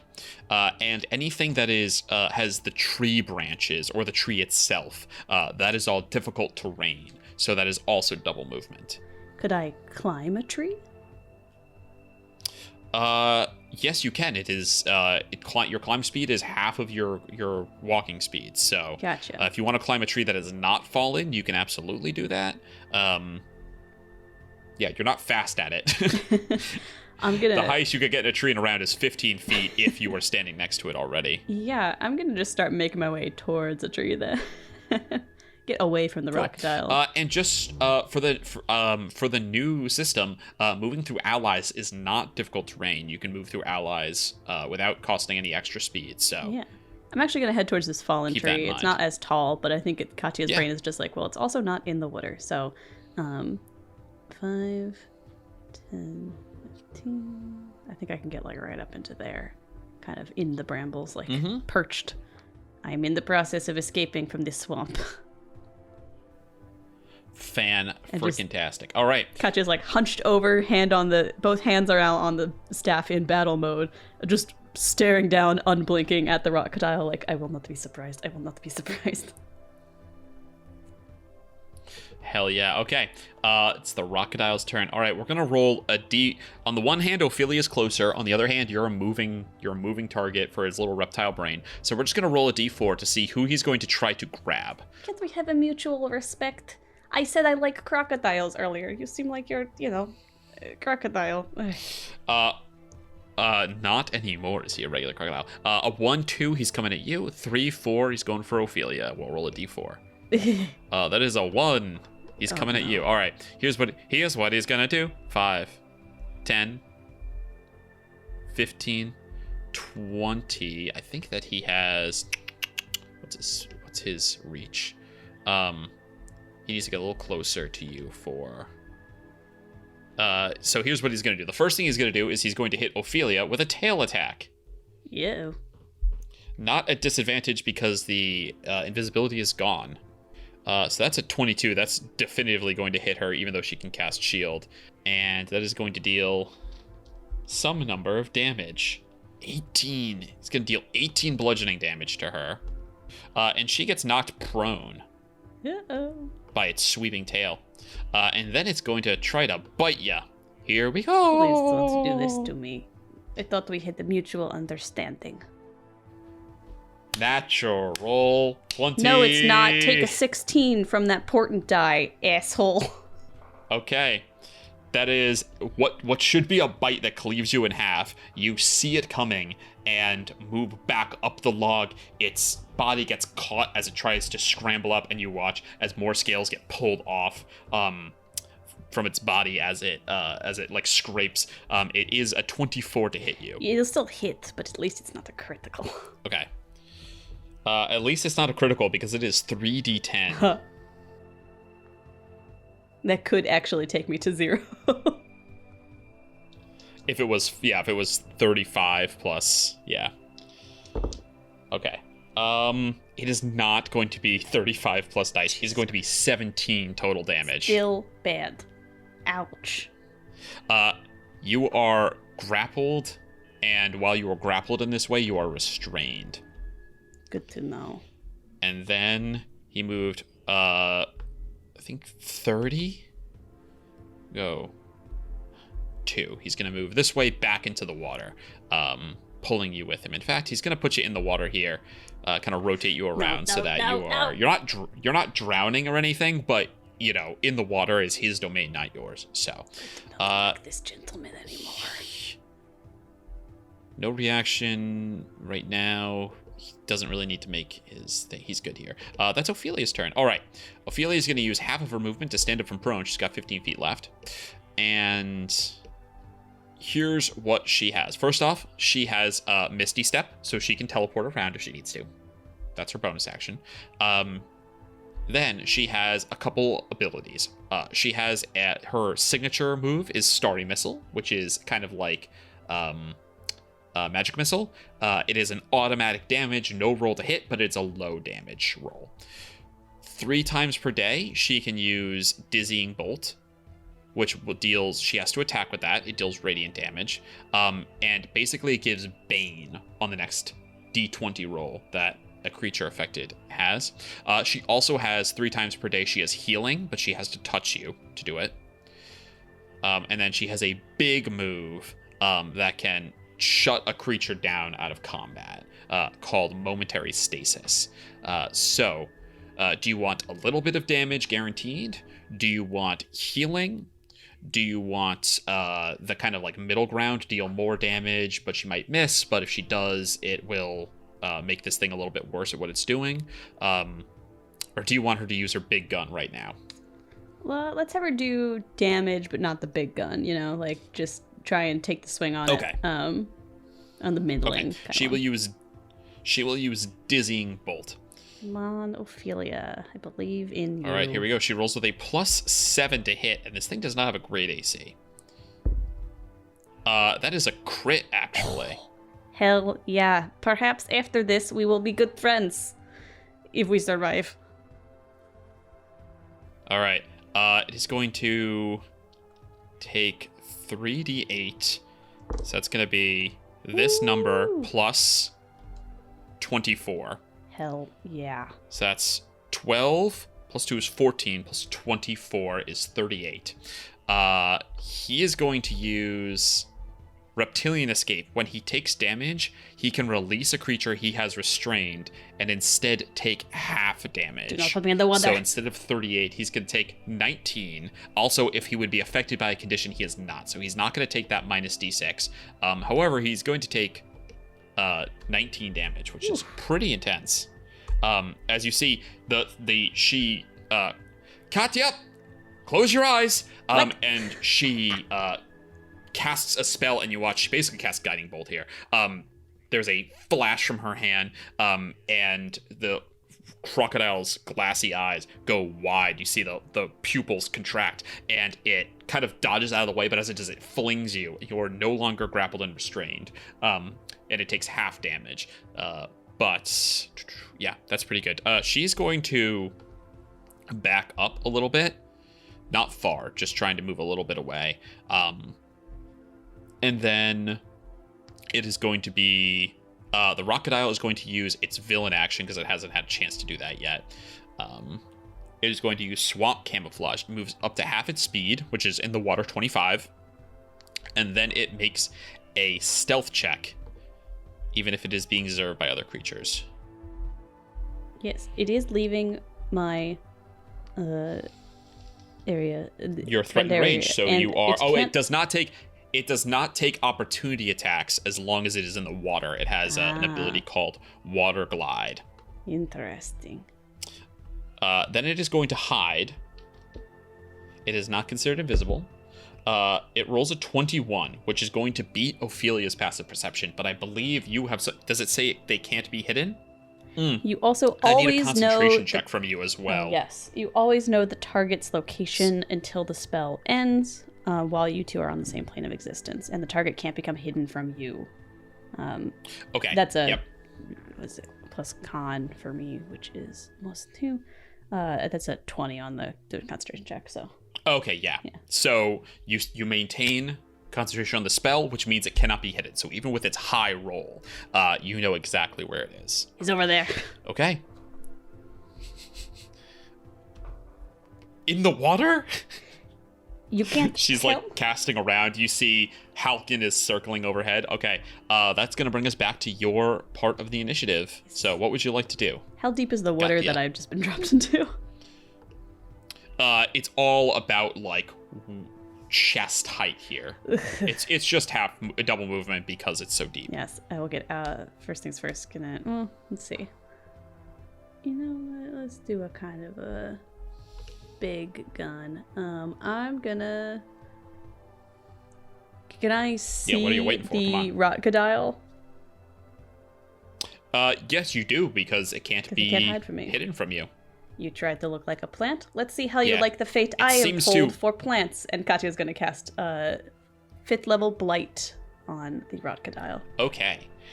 So this creature, despite kind of looking like a rotted plant, is not a plant type, but you go ahead and cast. Yeah, it's interesting, your divination ability here, being able to see. You can't literally see it with your eyes, but it's kind of like you have second screen going on. Like you can also see where it is.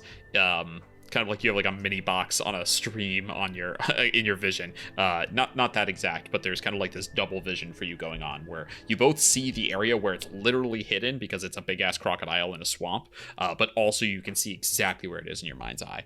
Okay, so this is a con save. Con 17, or take half of necrotic damage of 98. If he was a plant, he would automatically fail this save, but he's not a plant, so. He is not a plant. He rolls good, but not good enough. 15. Great, so he's going to take the total of 98 necrotic damage. Jesus. Ophelia, I told you it's over 40, there, yeah. sort of, and Katya will point very non-committally in the direction that she knows the crocodile is, but it is wildly unhelpful to anyone who looks at just a swamp. Mm-hmm. That's going to be 43 points of necrotic damage. Jesus. Okay, hold on. This thing is so fucked up. Oh, thank God. All right. Fantastic. It is very close to dead. Yes. You see as blood begins to pool above where it's resting and hiding. And I will get out of the water. Is it 5, 10? Really? 15, 20, And then, 25, 30. yeah, you're good now. Normal movement. Yeah. Well, Yeah. Okay. Ophelia, let's get fantastic. rid of It's this good. guy, perhaps. Yep, just as soon as I find it. 15 feet. Yeah, it can be in the middle. It can be in the middle of you guys. Okay, it's going to use its second villain action. Oh, dear. No, you just fucked it up. It's going to use this on you. It's going to use Swamp Gas. Each creature in a 20-foot cube, which I don't think it's going to be able to get both of you guys. Yep. You guys are just too far apart to get in a 20-foot cube. So, luckily, it's just going to be you. Don't worry. good. I need you to please make me a Constitution saving throw. Ooh. Uh-huh. And this is not to maintain concentration. Well, after damage, there'll be Oh, that's pretty good, actually. concentration. That's a 21. Okay, big save. Yep, so you're going to take half of this damage, Good. which is not much at all. 7 down to 3. Oh. This is actually, it's not poison, it's actually acid damage. Ugh. And as you take it, this geyser basically opens up in front of you and sprays you. You feel the burning, stinging. But something else you notice is that the water tastes like salt water. It doesn't taste like fresh water. Salty. What? You see Ophelia turns and looks at you. Now it is going to be the Rocodile's turn. It's going to go 5, 10, 15, 20, 25, 30. He's going to use his bonus action, Rotting Stench.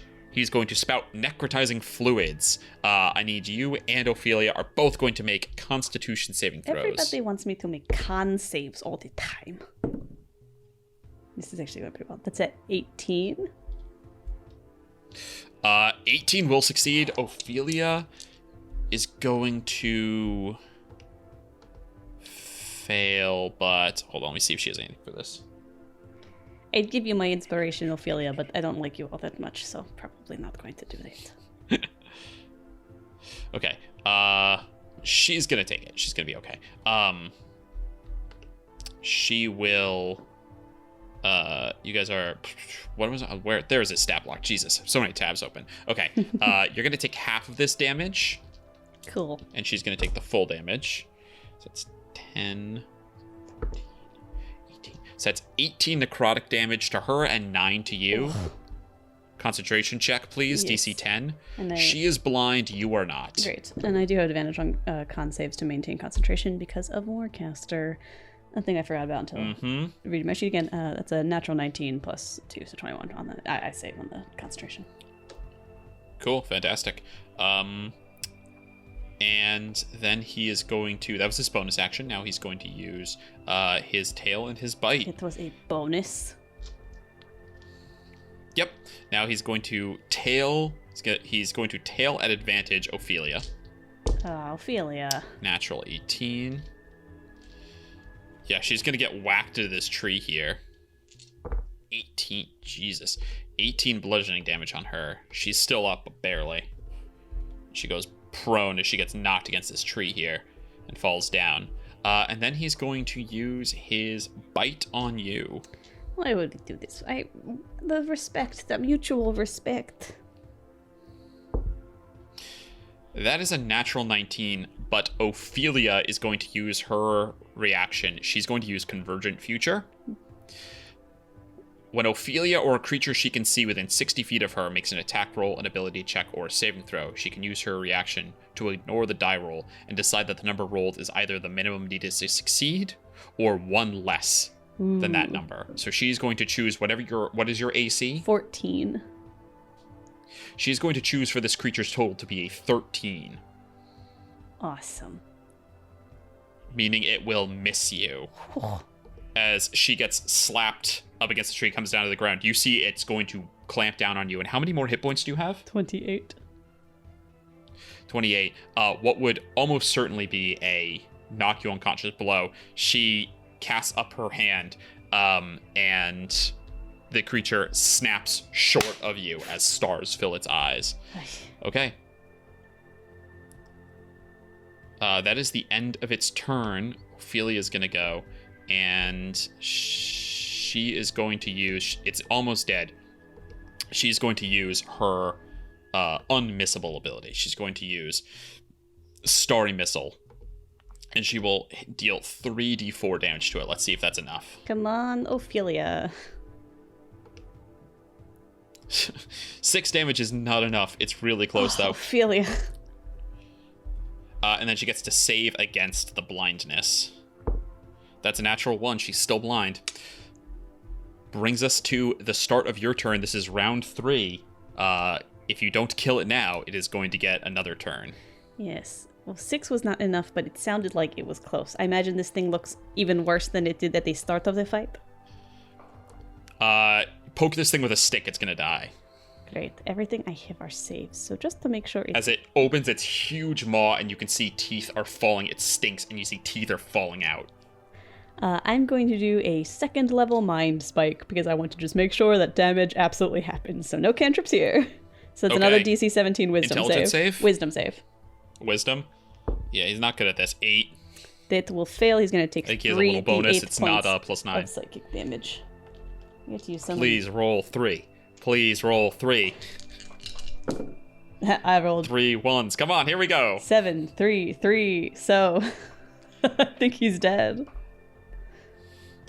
Katya, finish him. Yeah, she'll leap backwards from the bite, and as before she's even had both feet hit the ground again, spins the staff around and brings it around to point back at the rotcodile, right into the center of its now somewhat unhinged jaw, I imagine, and expunge another pinkish purple Psylocke energy bolt, I guess, for the mind spike. Doesn't actually make contact, but that's how the spell, I imagine, travels. There's gonna be a lot of X-Men references in, I think, this campaign. You see that it, without actually a lot of fuss, you see it hisses and then it kind of deflates and tongue lolls out to the side and it thump, thump, falls down to the ground and just begins to kind of slowly melt. The act of killing this thing has caused it to lose whatever cohesion it had left, and it's kind of slowly dissolving into this brown foamy mixture in the swamp. Ugh. Oilia gets up and brushes herself off, just wipes the caustic acid from her eyes. Here, and I'll take a hanky from my hat of holding, Oh, thank you. Everything I have is covered in mud. Wipes her face off, and then goes over to the water, dips a pinky into it, and kind of... I wouldn't drink that. It's salty. It is salty. Yeah, right? It's weird. I mean, it's gross. Salty. I guess we figured out why the trees are all dead, but it shouldn't be salt water here. It's been a freshwater marsh for, I don't know, as long as I've known about it, long before that.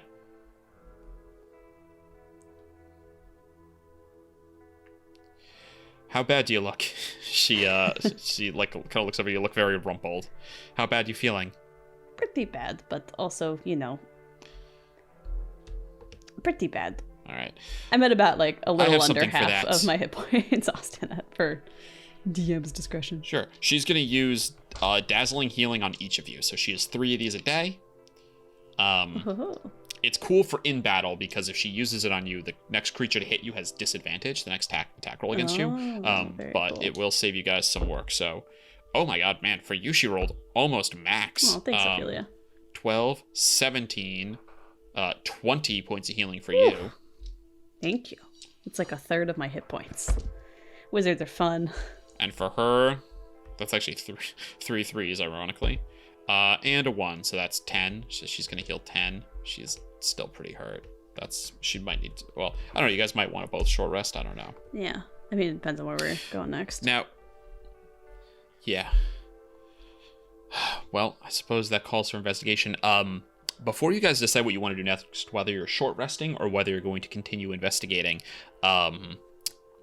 the nest is a harvestable item. So throughout this campaign, there are going to be opportunities for you to harvest things that I put in front of you. There will also be opportunities for you to if you want to spend some downtime, or if you want to while you're overland traveling, if you want to make a search to see if you can find anything worth harvesting.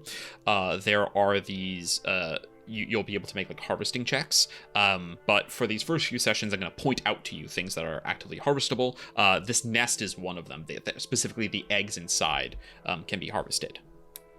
Yeah, I do use eggs as a spell component. So if Katya can make the check, I think she would. I'll be I guess I should probably look at this nest. I think her brain would go for it here. In the way that a magpie might have a bunch of shiny, or a raven might have a bunch of shiny trinkets in their nest. So they've collected bottle caps and stuff. I think Katya's well, maybe there's bottle caps in there, but then it's oh no, actually I use eggs for things, so probably I should take those. Yeah, go ahead. Oilia is going to say, here, make sure nothing snaps, and she's going to give you guidance, so get a d4 on this. Nice. This is a nature check. Nature. I am neutral. What am I good? Actually, I'm not bad at nature because it's for some reason an intelligence skill. It's intelligence skill, yeah. Yeah. Okay, that's going to be 21 total. 21 is high enough. Go ahead and roll me 1d8. Woo, I love d8s. 1. Okay, you harvest 2 eggs. Cool. Each egg, if you eat an egg, it grants you 1d4 plus 1 temporary hit points. Okay. That is in their current raw state. You can also refine them, but that's going to take you, you're going to actually have to sit down for hours. Yeah, we have a crafting system. Basically make a Exactly. You're going to be able to make like a potion out of them that is hardier, right? It's a stronger version of what these do. But they can be used in their raw form currently. So go ahead and mark down 2 rotcodile eggs, 1d4 plus 1 temp HP. And then if you choose to refine them, like I said, I think it's at least 4. It might be, it's a couple hours. And you have to be at like a spot that is, you can't just do it in the middle of the woods, right? You have to have like a station set up. Okay, so nothing bit me. Anything good in there? Eggs. Oh, good. Yes, I think it's pretty much as expected out here.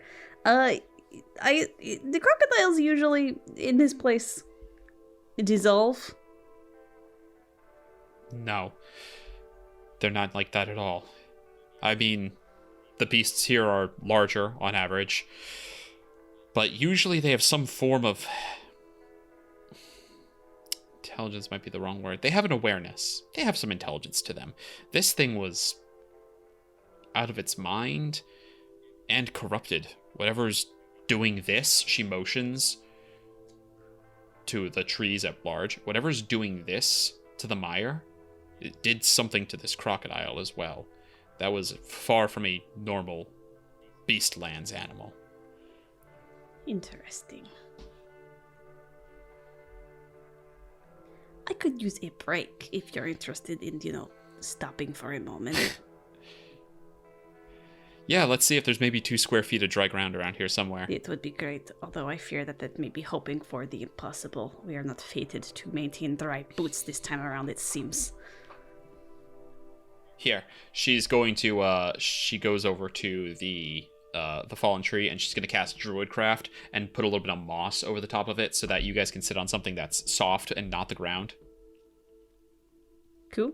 I'll pop down. I'd like to take a short rest and roll some hit dice and do my arcane recovery. She's also to get some spell slots back. Hell yeah, she's going to take a short rest as well. She's got d6s.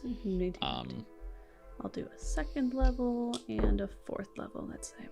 Okay, and then I gotta roll some dice. She is not at max, but she's pretty close. I'm at 63 out of 65, so I'm also similarly close. Very cool. All right.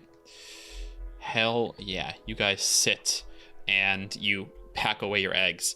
Do you want to how do you take your short rest? Do you is this you studying your book? Is this you pulling your hat down over your eyes like Indiana Jones on an airplane? Are you making conversation? Like, what does a short rest look like for Katya? I think often it might be pulling your hat down over your face like Indiana Jones for her when she's traveling solo, as she's used to traveling solo. But I think she'll just start wringing out her cloak, just be like, ugh, swamp water, and kind of make any sort of idle sniping back and forth if Ophelia wants to make any conversation. She's not going to completely ignore her traveling companion. Ophelia is mostly quiet.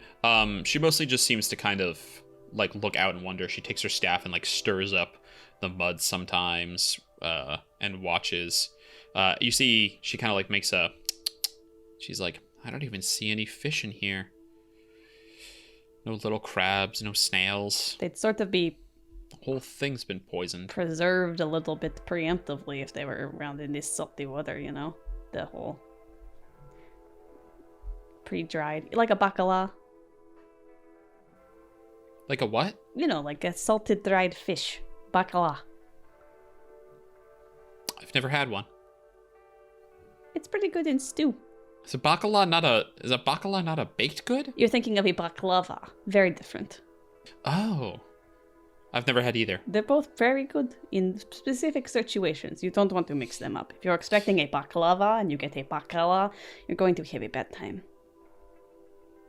I'll have to see about getting one or both when I'm back home. You don't come from the Beastlands? No, I'm from the Prime Material Plane, actually. This is sort of a extracurricular of mine. People come here for all sorts of reasons. I'm sure that's not the weirdest one. Extracurricular? What, like you're at fucking college? As a matter of fact, yes, I'm being mentored. You're not even a professor, you're like a grad student? I'm studying very new, very dangerous types of magic, okay? But you're studying it I'm one under of the someone. first... You're the student, not the teacher. Yes.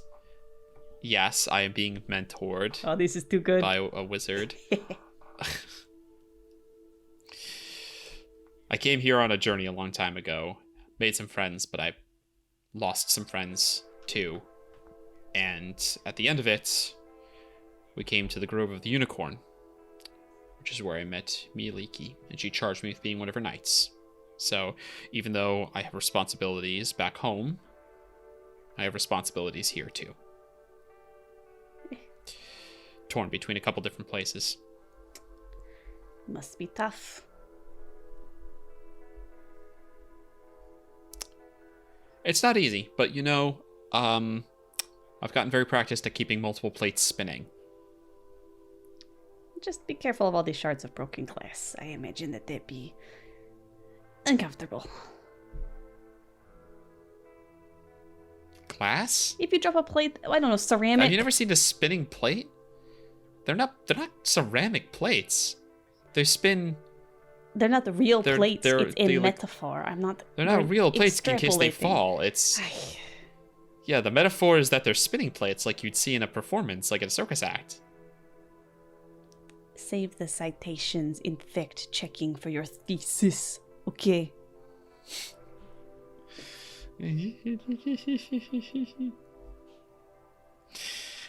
1 hour comes and goes. She pulls herself up, stretches out. Halkin comes down from the tree, lands on her shoulder. She says, okay, we've come this far. We've killed a crocodile. Mm-hmm. We've raided its nest. Yep. But we're still no closer to finding Botric. Any ideas on what we could do? What we should do? I don't suppose you have any more divinatory tricks. Well, let me take a look at my spell list for a moment. Katya wouldn't say that, but Sophia, new character, got to take a quick little gander. Make sure I'm not missing some obvious answer. I can do more of my detection and, attempt to pinpoint things, but it strikes me that where we are now, perhaps more mundane things may be in business. Maybe we can try and trick things. I mean, looking around, I kind of make like a either survival or perception or some sort of investigation check to see if there's signs of elk around. Make a perception check, and Ophelia will guide you with a d4. Cool. Okay, I got 15 plus 8 plus 4. That's pretty good. So 12 plus 15 is 27. Jesus, okay. 27. You get up on your log and you just kind of like start looking around. You're like trying to use a vantage point. And you see Ophelia says, I brought you in here because you're supposed to be some sort of divinatory master. If you were just going to stand on a log, I could have done that. As she's talking, though, you begin to hear something. Do you hear it? You hear what sounds... You hear...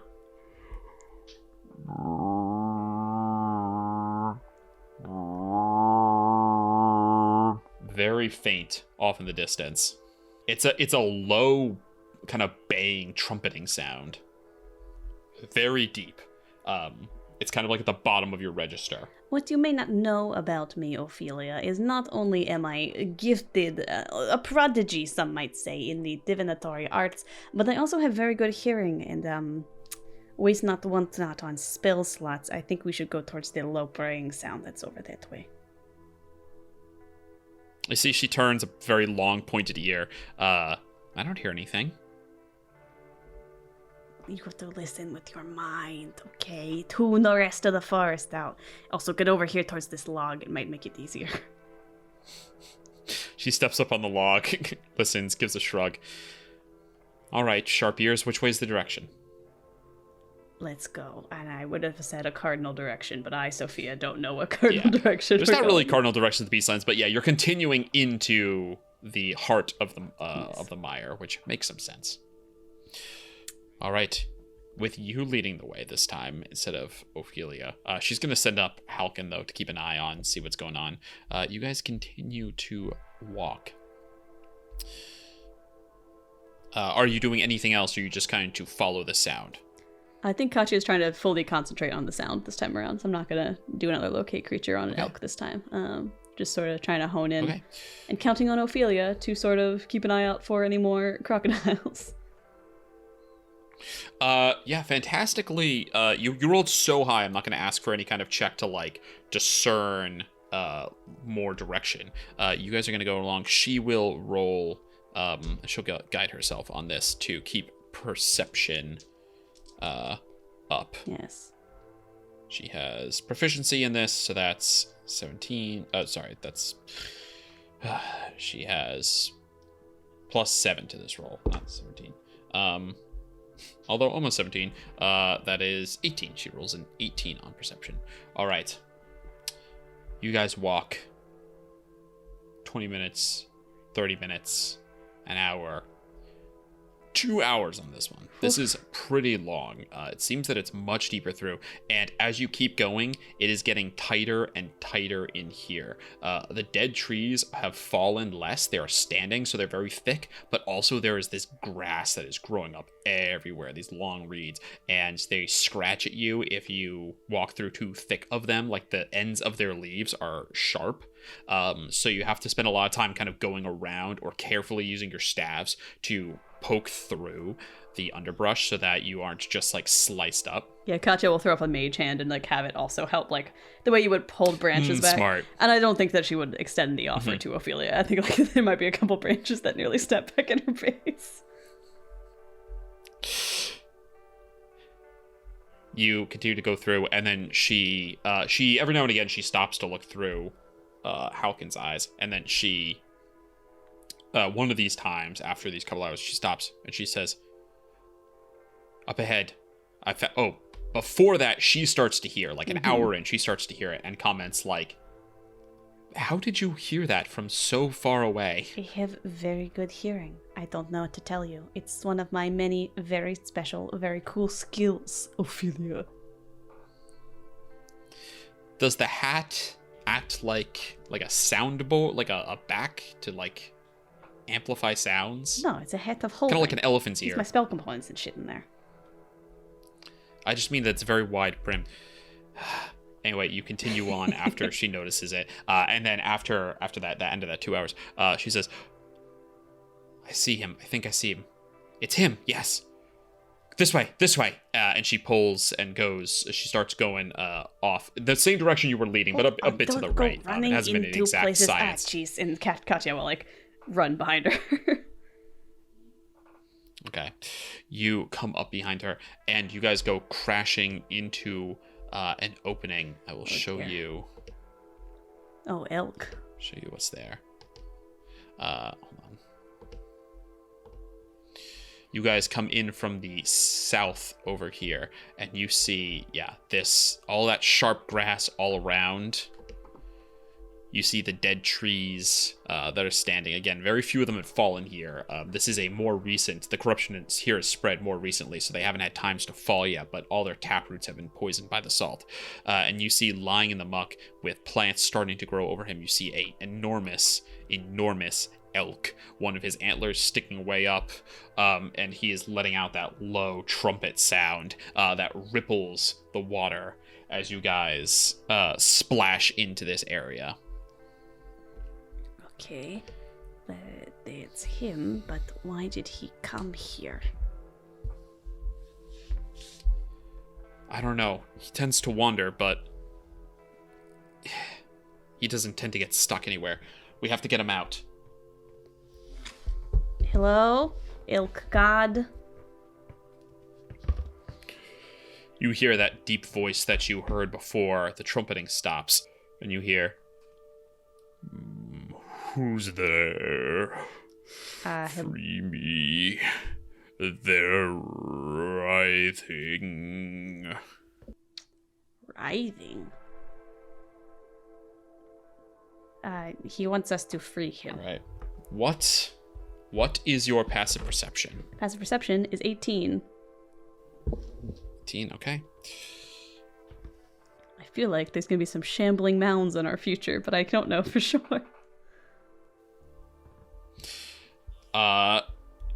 You go ahead and place yourselves anywhere in the bottom part. You see where it kind of narrows here at the choke point? Go ahead and place yourself anywhere in this bottom area.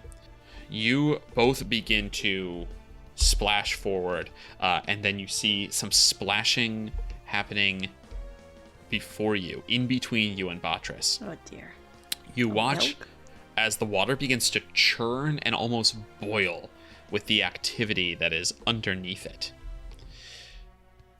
Looking closer, you see that coming up out of the muck that is deep, that stretches very deep underneath this water. Eels. You see that there is a mass of eels, slick and slimy, but they are all knotted together. Each of the eels itself, there's dozens in here. Each of the eels is like 3 feet long, but they are completely clear, as if they are made out of glass. You can see their organs inside. You can see their snapping jaws, and you can see like through their eyes into where their brains are. But they are all like knotted together and stuck in this huge writhing ball. The corrupted glass eels mean to make a meal out of not just Botric, but also you. Please roll initiative. So are on the map here, the like vine-looking things on Botric eels?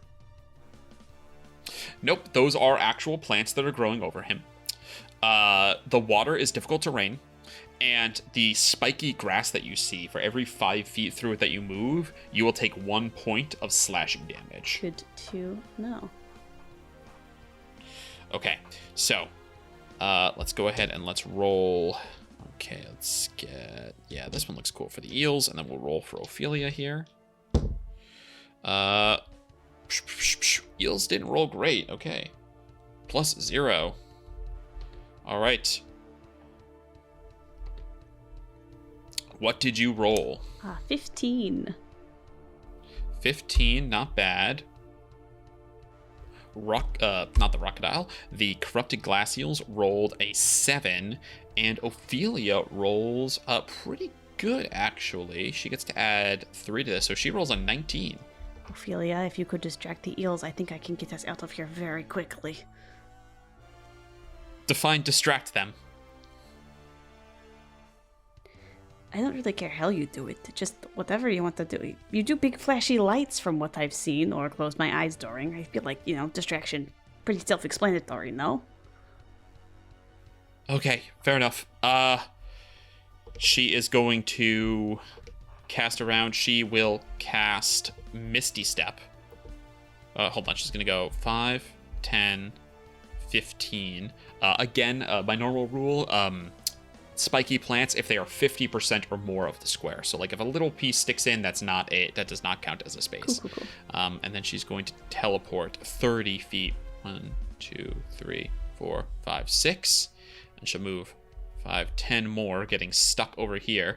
And then she is going to use her once per day ability, Momentary Stasis. As an action, she chooses a creature and attempts to shunt them out of time. The target makes a Constitution saving throw. On a fail, they take some force damage and they are dazed. Ooh.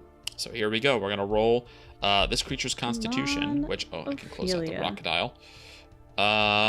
Let's go ahead and roll in front of the table here. We got Constitution +5, not proficient, but pretty tough. 1d20. +5. All right, here we go. Well, I don't know what I rolled. 103 plus 1d20. 5. You rolled 1d20. You rolled a 120. Oh, there you go. That's a total of 8. The glass eel is going to fail. Yeah. You watch as it... Fantastic. All right, dazed. It can only take an action, a bonus action, or a movement on its turn, and it's also going to take 4d10 force damage. So we'll go ahead and roll those d10s. Come on, Oilia. 10, 9, 6, 9. Jesus. 18, 28 plus 6 is 34 points of damage against this thing. Fucking damn.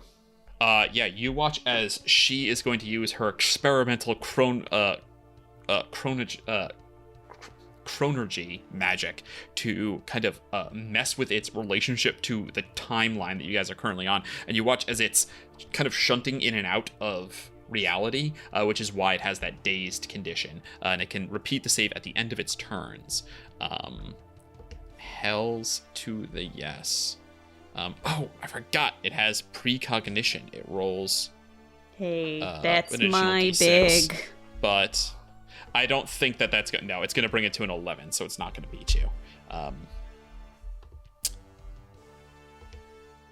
There's only room for one, maybe 1.5 diviners on this particular podcast episode, Voice of God.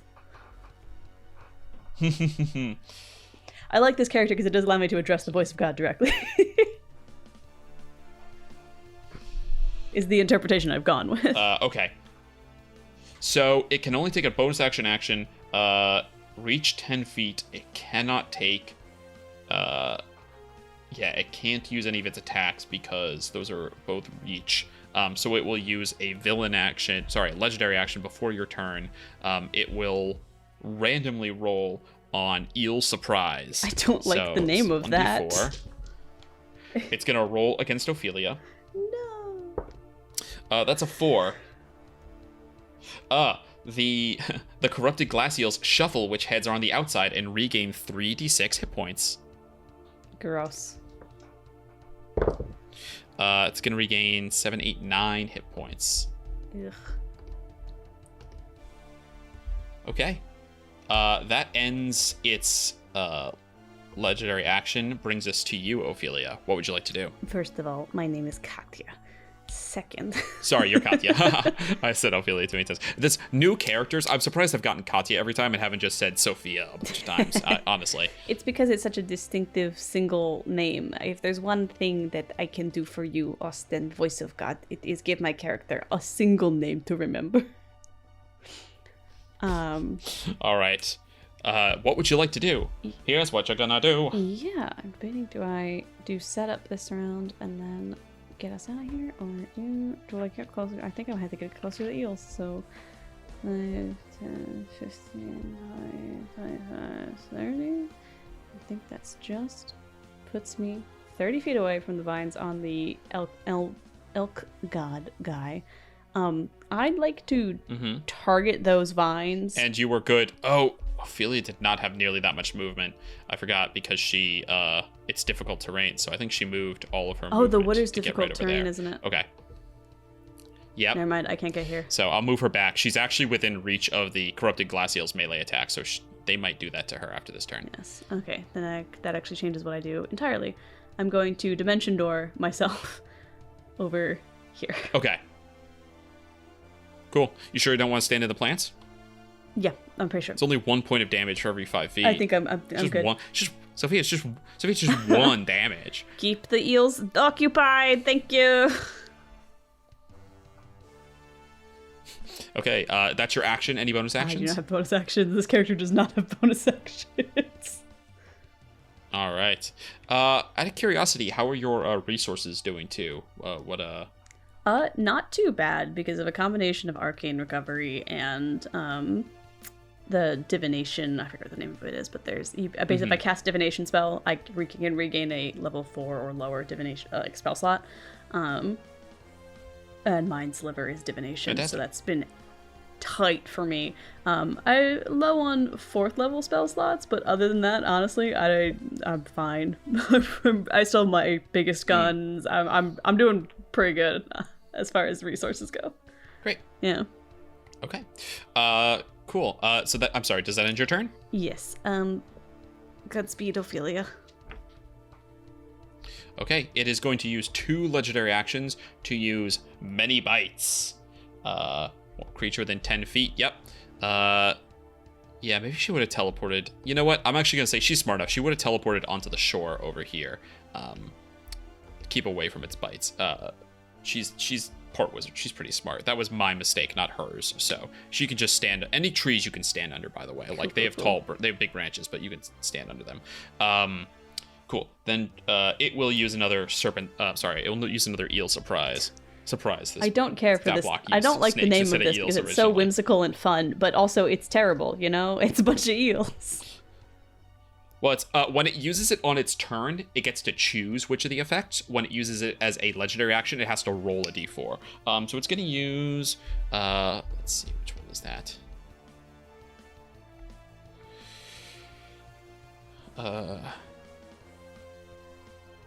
Is going to use Dazzling Lights. Hell yeah. So as it turns and shifts its glass-like bodies, it will shine light at...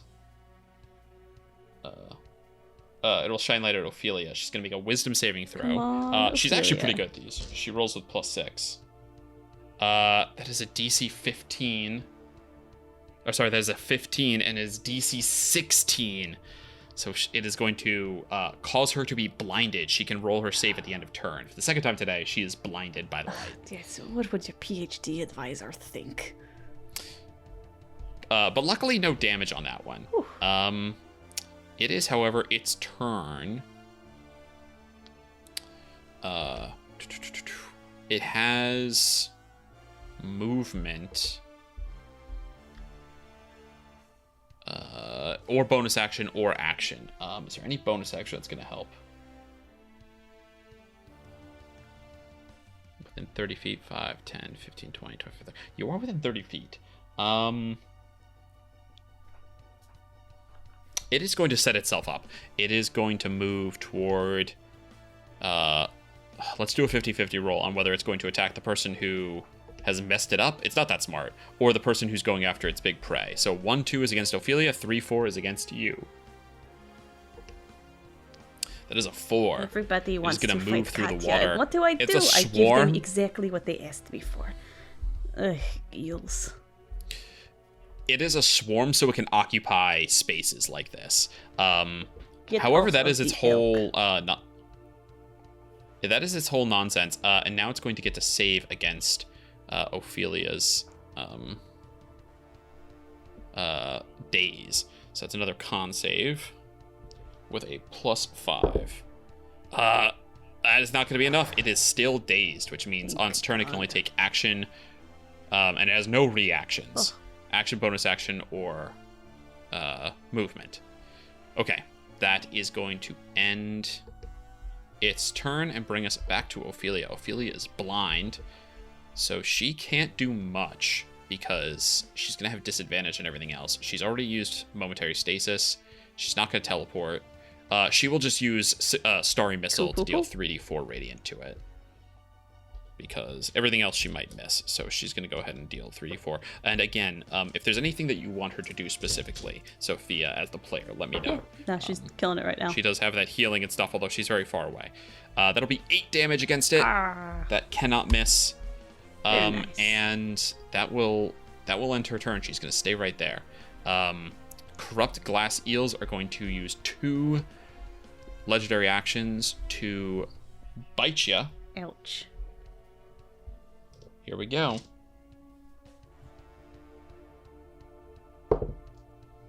That is a 21 to hit. That one will hit. Okay. You're going to take 13 points of piercing damage. Ouch.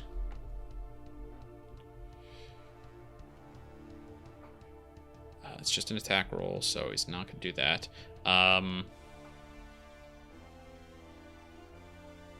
Go ahead and make an intelligence saving throw. You're good at these. I'm very good at these. That's 24. Okay, so as it bites you, you feel the teeth sink in. You expect to feel perhaps necrosis, like the crocodile, or poison, perhaps, maybe even electricity from eels. Instead, what you feel is psychic damage. Ugh. This thing attacks you psionically with its bite. Because of your roll, you are not dazed, but it will roll. You're going to take half of this in psychic damage. That's terrible because that's 2 1s. 8. That's 10 on 48 down to 5 psychic damage. Can't get in my brain. So that's basically nothing. Yeah. That is going to end its villain actions. It's got one more villain action. And that brings us to you, Katya. What would you like to do? Yes. I kind of want to go, and perhaps this is the longest it's taken in a single session for us to get to. Sophia's got kind of a dumb roundabout idea for hopefully ending the encounter early. The elk... Well, I would have been sad if your first session didn't have any. Yeah, the elk is covered in these vines. My thought is if I blight the vines, that would free him and allow him to sort of re-enter the equation. Because blight... Sophia, that is a great idea. The nature of the hold on him, you watch, he's not just held by the vines, he's like sinking in. The vines are just one aspect of it, but definitively, yeah, it is this corrupted bog that is sucking him in, and I think blight is a great idea. I'm gonna say, because it's plant-like, it will automatically fail. I am, however, going to roll... we're going to do the exact same thing that Danny did in the finale of season 1, which is see if you can roll enough damage on your blight to kill it. All I have to do is bring up the hit points for objects. If you would just give me one. Yeah, I'm going to go ahead and cast that at the 6th level then, just to really juice this. Yeah, why not? Yeah, right? That's 10d8. Here's what we're going to do. New book. I might just go back to the old one because I know where things are there. Don't tell me what you roll until after I have just figured out the hit points. No worries. I got to find all my d8s anyway. Okay. I will consider this a very large object because hit points of objects 5e. Hit points. I will say that this is not resilient. But it is very large, so... Is it a Hold on. creature or magical? It's not a creature. I'd say it is a magical effect of... Cool. The corruption that's going on here. Yeah, because technically blight, if it targets a non-magical plant that isn't a creature, such as a tree or a shrub, it doesn't make a save. It just simply withers and dies. So I assume that this is more damage just to see if it can become the magical element of it. Yeah. Although, no. Yeah, that doesn't make any sense. Hold on. I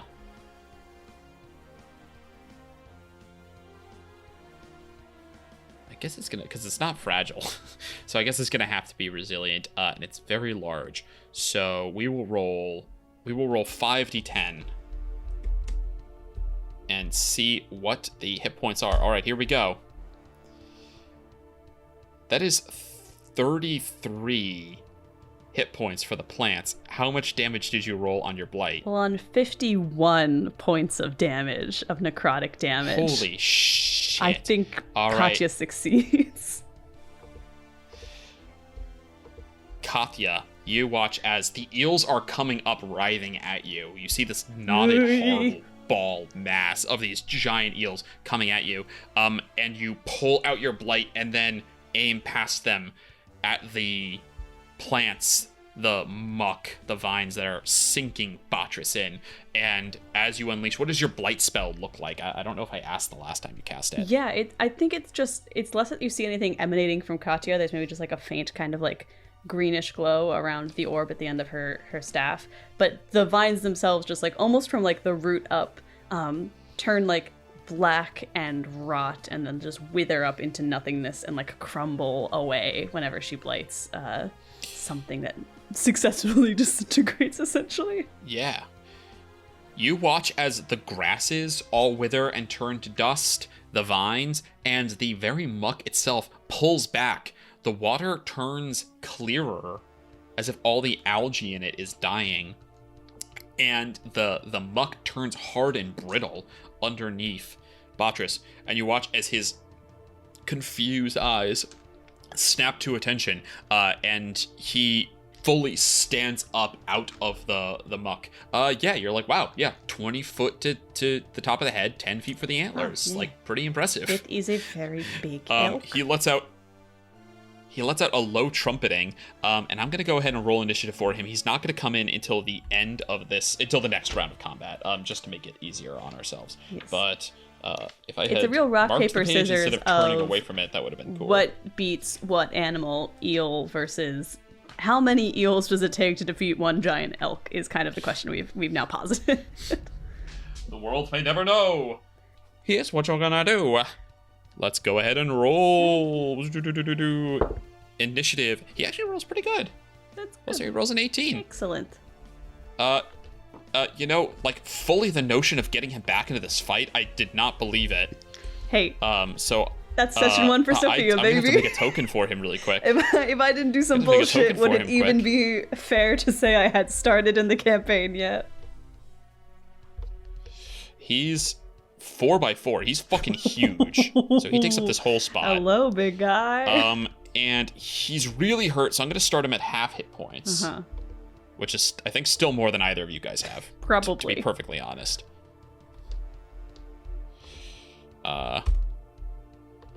But you see he lets out that trumpet, but instead of mournful and sad like you've been hearing it, it is a battle call, and you watch as all the water around you ripples. And he says in his deep baying voice, "The eels are the source of the corruption. Kill them all. Free the mire." And I'm going to add him to the initiative, coming in at an 18. Cool. The eels don't have And reactions turn. at the moment, correct? The eels do not have reactions because of the thing that I said. I'm the gonna use my slow. movement to run away. Okay. You got full 30. But there's not. You can't really get too far. Yeah. I guess kind of like go around the back of this tree here, like just duck behind. Yep. It can't get out of the water, but it can use its distance attack. So it is going to use one bonus action. It's going to use one villain action to use its eel surprise. Is that on you, a Katya. reaction, like an opportunity attack, or? No. This is its last legendary action for the round. Yeah, go nuts. However, it's still dazed, so it's not going to be able to do much. It is Buff. going to use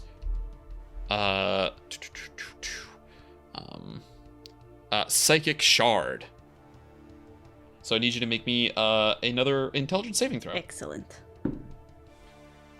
I'm going to use my inspiration on this. It is a D8 at this level, I think. Yes. Okay. That is a 30, 20. That will succeed. It will be 11 down to 5 psychic damage. Yeah, I have such a splitting headache.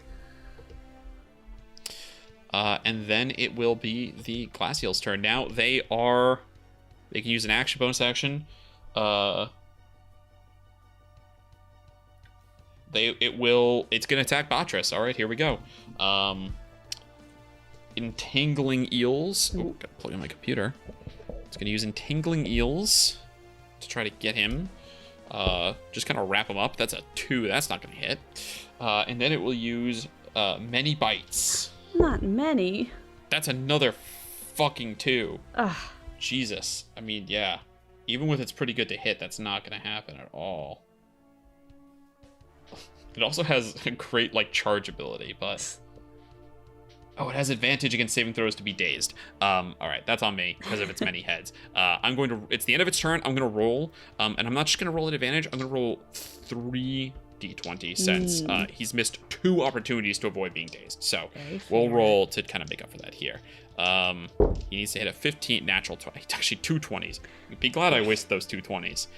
He's going to end his dazed condition and snap out of it. It's lots of creatures. Okay. Comes back to Ophelia's turn. She's still blind. She didn't shake it off. So she will use another just 3d4 on this guy. Nothing crazy. Ophelia. Do some points. 5, 6, yeah, 7 damage. Hey, there's And something. that'll bring us to Botric's turn. All right, dear God, let's see what you can do. He's going to use... He's going to use Call the Sun. I didn't even bother reading... Fuck those eels I up. didn't even bother reading all of this. this fucking rules, so let's just use this, whatever. Calls down a magical shower of sunlight onto an area 60 feet long, 5 feet wide. He's just going to hit the eels. He's not going to hit any of the rest of you. Dexterity saving throw from the eels. Ooh, that is pretty good. Hold on, I think they're going to save. No, they have 0 dexterity. How is that possible? Oh, because there are not of eels. There's a bunch of eels. It's hard to move around when there's a bunch of you. Oh, I forgot he has... okay. Because his last turn resist, I'm actually going to use, when it misses on its many bites attack, it is going to use a psionic power. It is going to use again, and it is going to rewind time. You notice as a divination expert, as it shifts in it, not with a spell, but with like this innate ability, it shifts through time and it re-rolls to see if it'll hit. Hey. Won't hit him either. It just misses. He's got a really high armor class. I mean, he's like a demon. Well, lord you have power, to so understand how big the antlers are. They sort he's of. very powerful. That's a lot of the whole thing of it. I'm not a nature guy. I don't know these All right. things. Oh, each other willing creature in that area regains 15 hit points. All right, what was it? 5 feet wide, 60 feet long, 5 feet wide. Can he draw a line between all of you guys? Let's see. That would rip. Dear God, my dude. No, I'm gonna. Would that hit the eels? It is in their space. I guess even though they're around, it's in their space. So, yeah, that goes through. He's gonna deal. Roll 8d6. He's going to deal 26 damage to the eels with sunlight. This thing is pretty fucked up. And then he's going to heal 15 hit points to you and to Ophelia. Ooh, thank you, dear God. Okay. Yeah, he can make other attacks, but not if he uses his big thing, which makes sense. Cool. That is going to be his whole turn. And the glass eels will try to bite him again. Good fucking luck, dudes. That's a crit. No! He calls down Celera, the light of the sun of Kragala, and slams into this thing. You guys all feel you and Ophelia feel the warmth of this sun. The eels all hiss for the radiant damage, and then they are going to bite. 2 legendary actions is going to be plus 13, so it's 16 piercing damage to him. 16. And then he needs to make an intelligence save or take psychic damage. And I think he'll become dazed as well. Ooh. Well, not ooh, because it's our guy. Yep. That's a natural 20 for him, though. Hey! He's going to take half. It's He's divine going to take half intervention. of 48.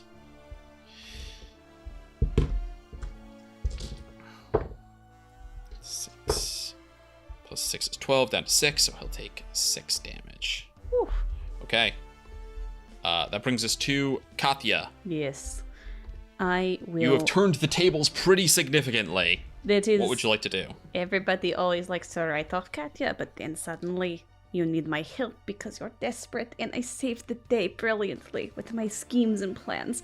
Yes, I'm going to do a 4th level mind spike on the eels. They have to make a DC 17 wisdom save. That's intelligence save? Yep. Wisdom? And, right. I don't know why I always think mind. I guess because it's mind, I always think. Yeah. That's a 3. Yep, that Plus, fails. it couldn't possibly matter. 5d8 psychic energy, which I don't know that psychic damage, which may actually, I don't know if they resist it with their freakiness. They don't have a psychic damage resistance. They just do it to me. Gotcha.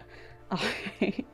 Also, because it failed, will know where all of these eels are, I guess, for the duration. So fucking stupid. Okay, go on. Go off. 10...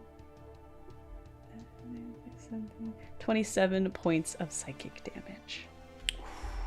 That is basically half of what he has left. He's spitting at this point. All right. Finish him. Anything else? I stand there menacingly. Okay. He's not gonna get another chance probably, so he's gonna use he's gonna roll his D4 and he's going to do his eel surprise. I hate the name of it. It's so charming. He's gonna shift again and gain another. Damn, that's good roll. 14 hit points. Oof. He might have more than he might have a couple turns in him. Okay.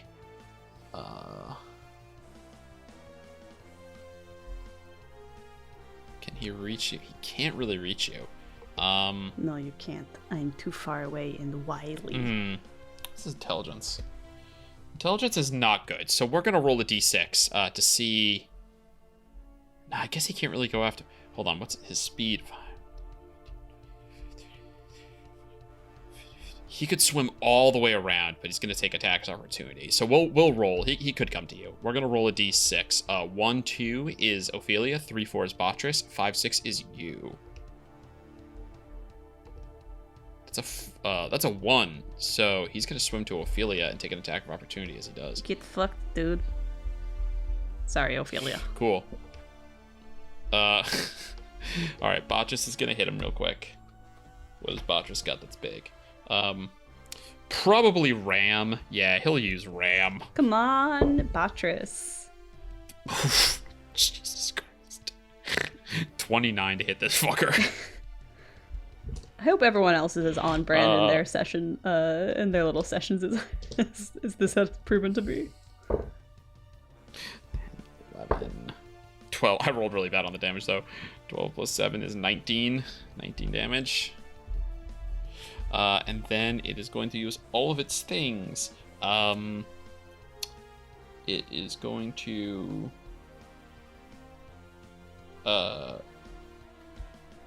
use Entangling Eels.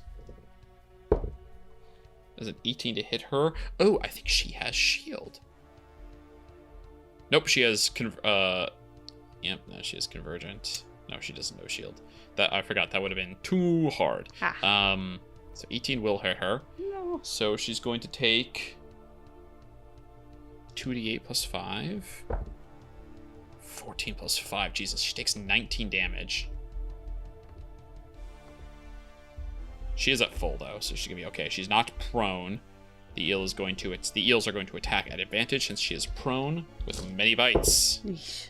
That's a crit. Ugh.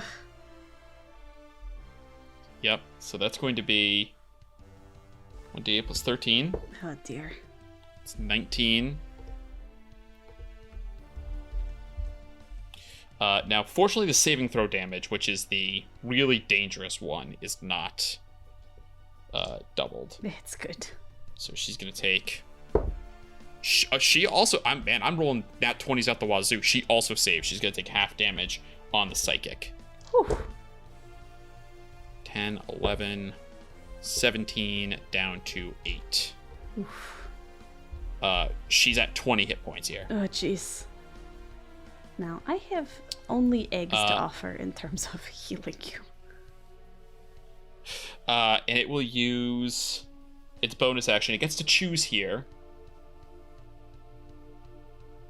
Does it heal? Does it? I guess it's gonna try to. Is Botric immune to being blind? I assume he is. No, he's not immune to blind, so it will try to blind him. Come on, man. We just got all the vines off. Con save.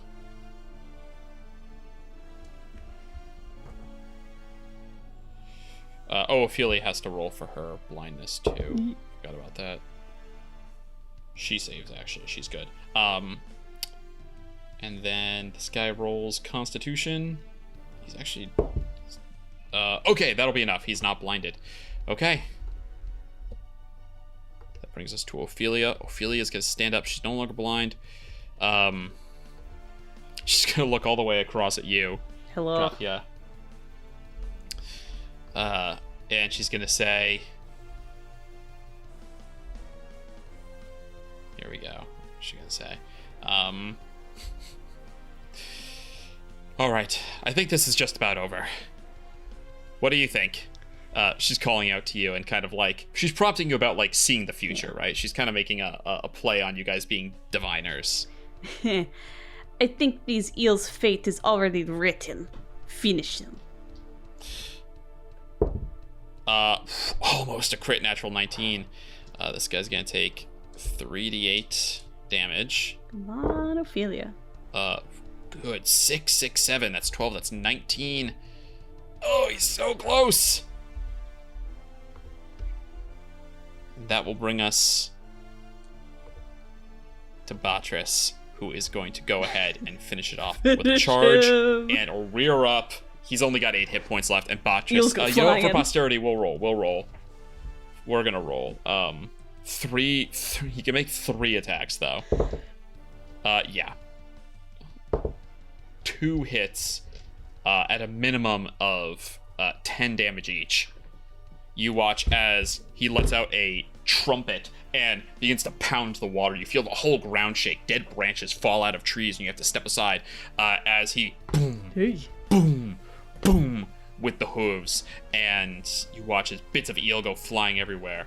And then he shakes out his soggy mane and lets out a loud baying call.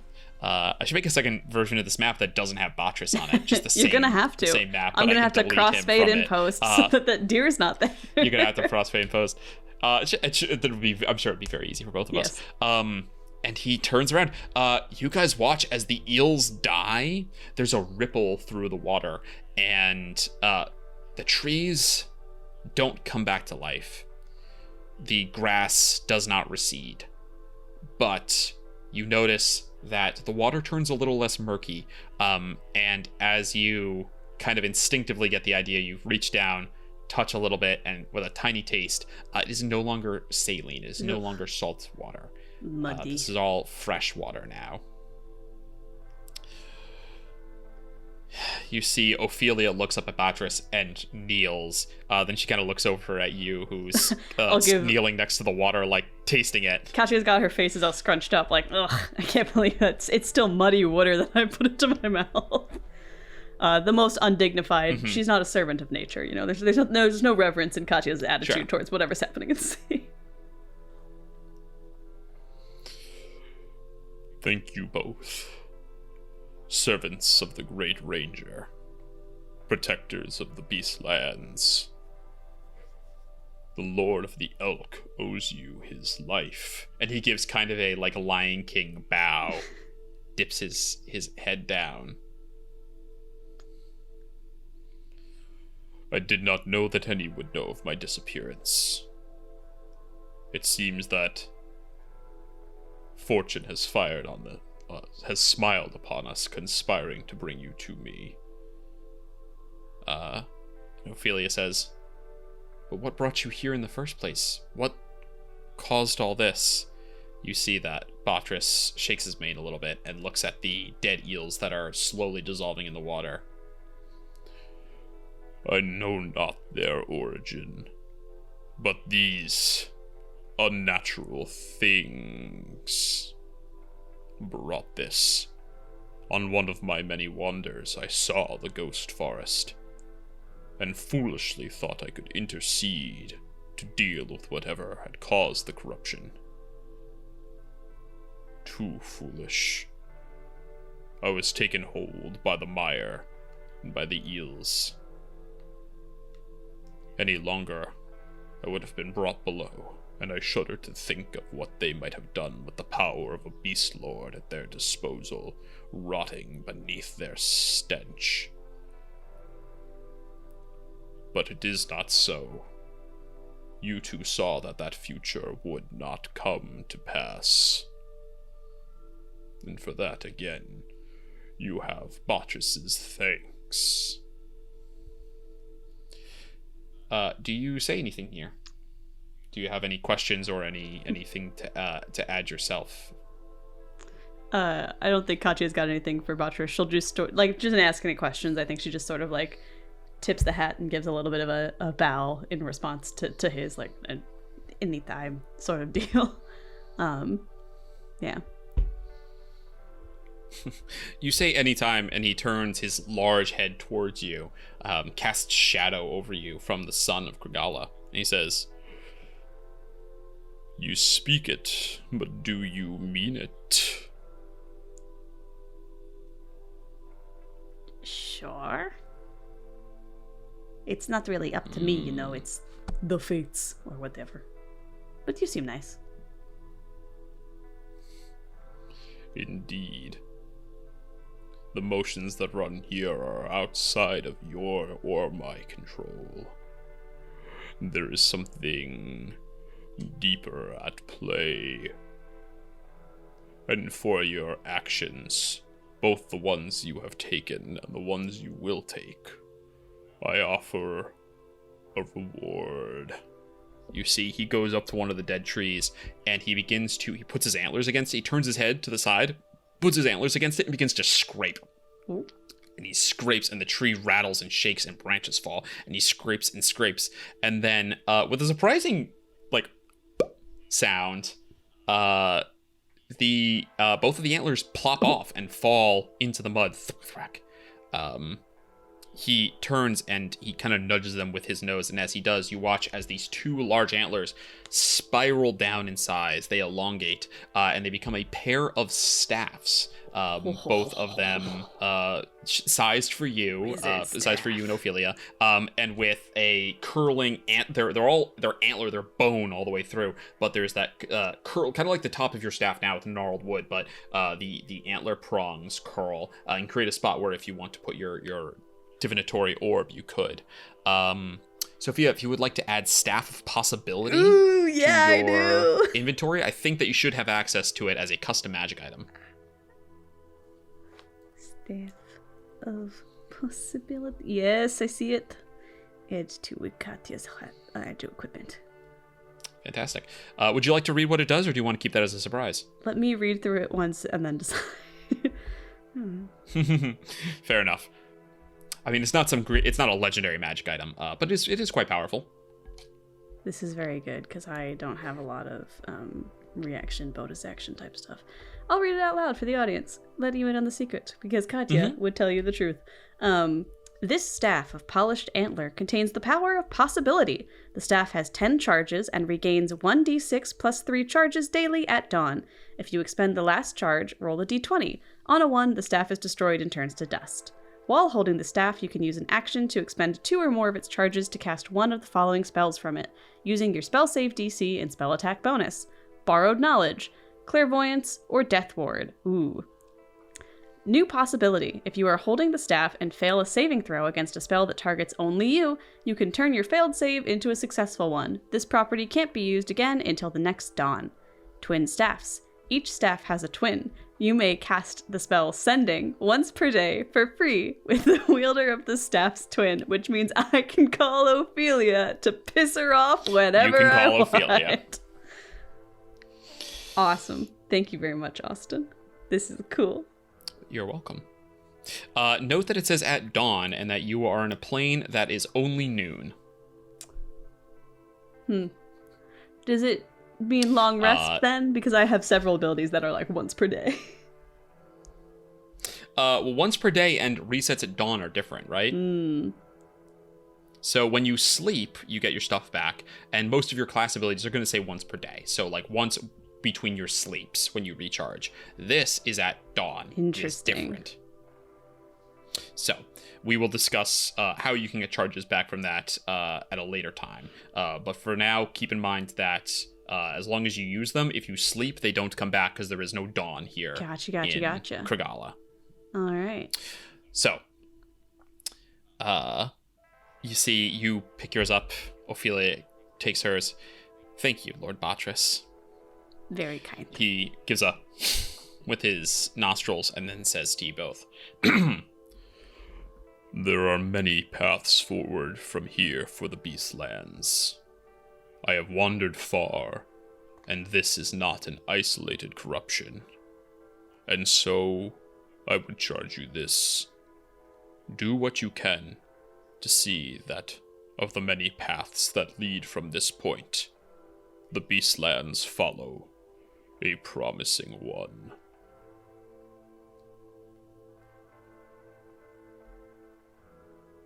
We'll see what we can do.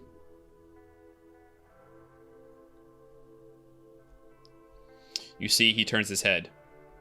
Is there anywhere that you wish to go? I'll look to Ophelia like, I would kind of like to go back to Signpost, but I don't want to, like, rip you from your natural habitat. If something is happening here you'd like to examine further. He's been pretty stoic, and like even when he talks, he doesn't like move his mouth much. It kind of just emanates from him. But when you say this, he gives a ha and like throws his head back and opens his mouth and lets out a loud bark. It's really more of a bark than a laugh coming from him. But he shakes his antlers and says, I am the lord that wanders far and wide. No place is beyond my reach. and he takes a few steps forward, and you watch as the area around you begins to shift and like focus rack, and even though you're still standing on marsh, you can see he is walking toward suddenly Signpost, and you can see Signpost like about a quarter mile in the distance. Oh, damn. That is an incredibly useful thing that you can do.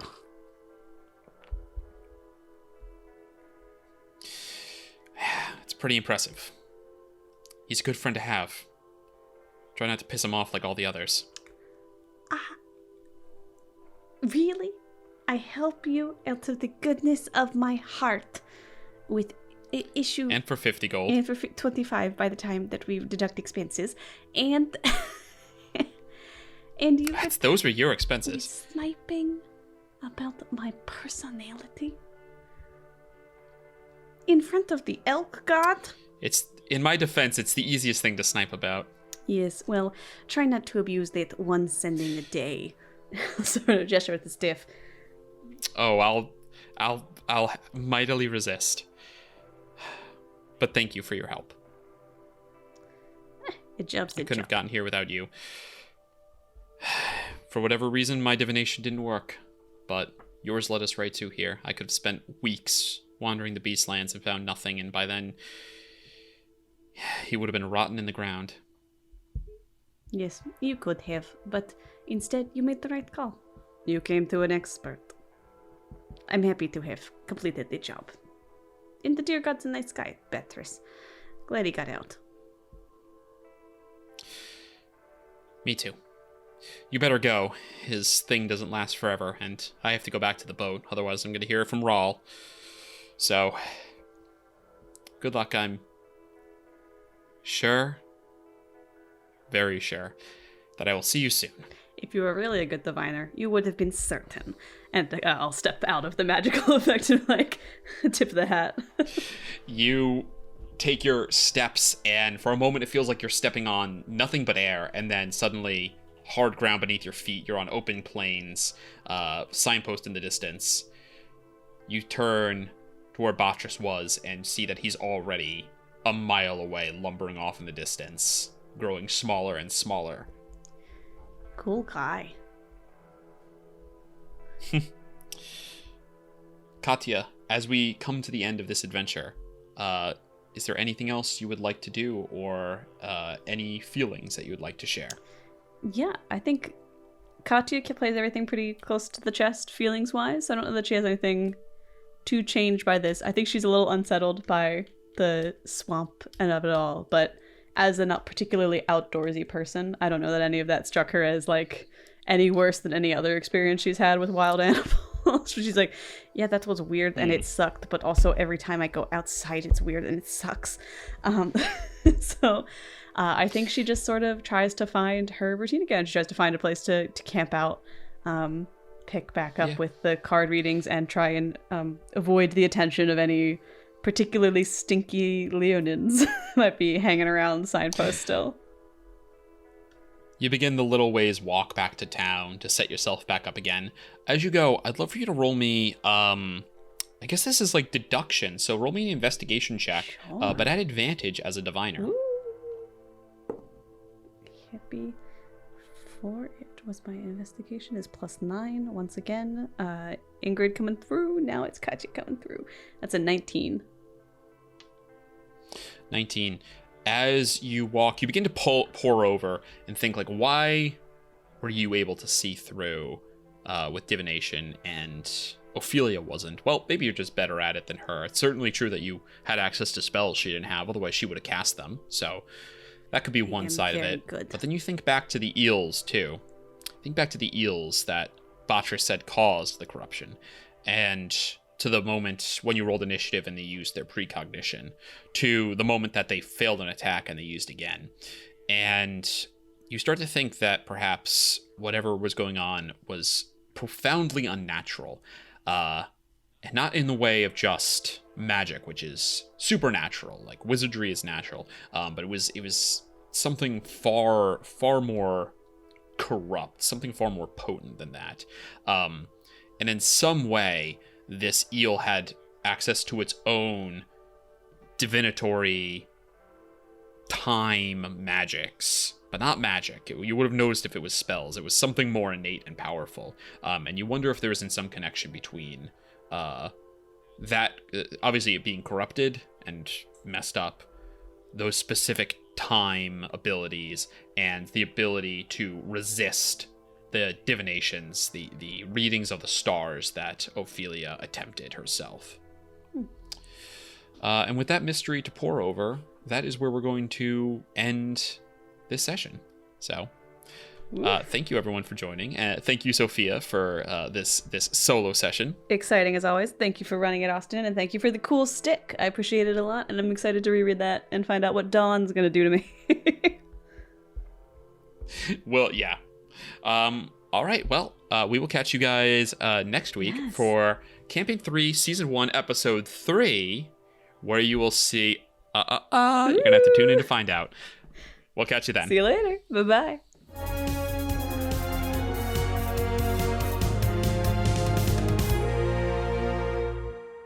Thanks so much for listening to this episode of Hunting Party, a Rolling with Difficulty adventure. We'll be back next week with another walk on the wild side, but until then you can find us on socials or on the Rolling with Difficulty Discord server. If you enjoyed the show, please leave a like, rate, and review us on your preferred podcast platform, and if you really enjoyed the show, consider becoming a patron for even more exclusive content created by the cast and monthly live patron hangouts with the cast over on Discord. All that and more can be found linked in the show notes below. Got all that? Good. The quarry is yours. Happy hunting.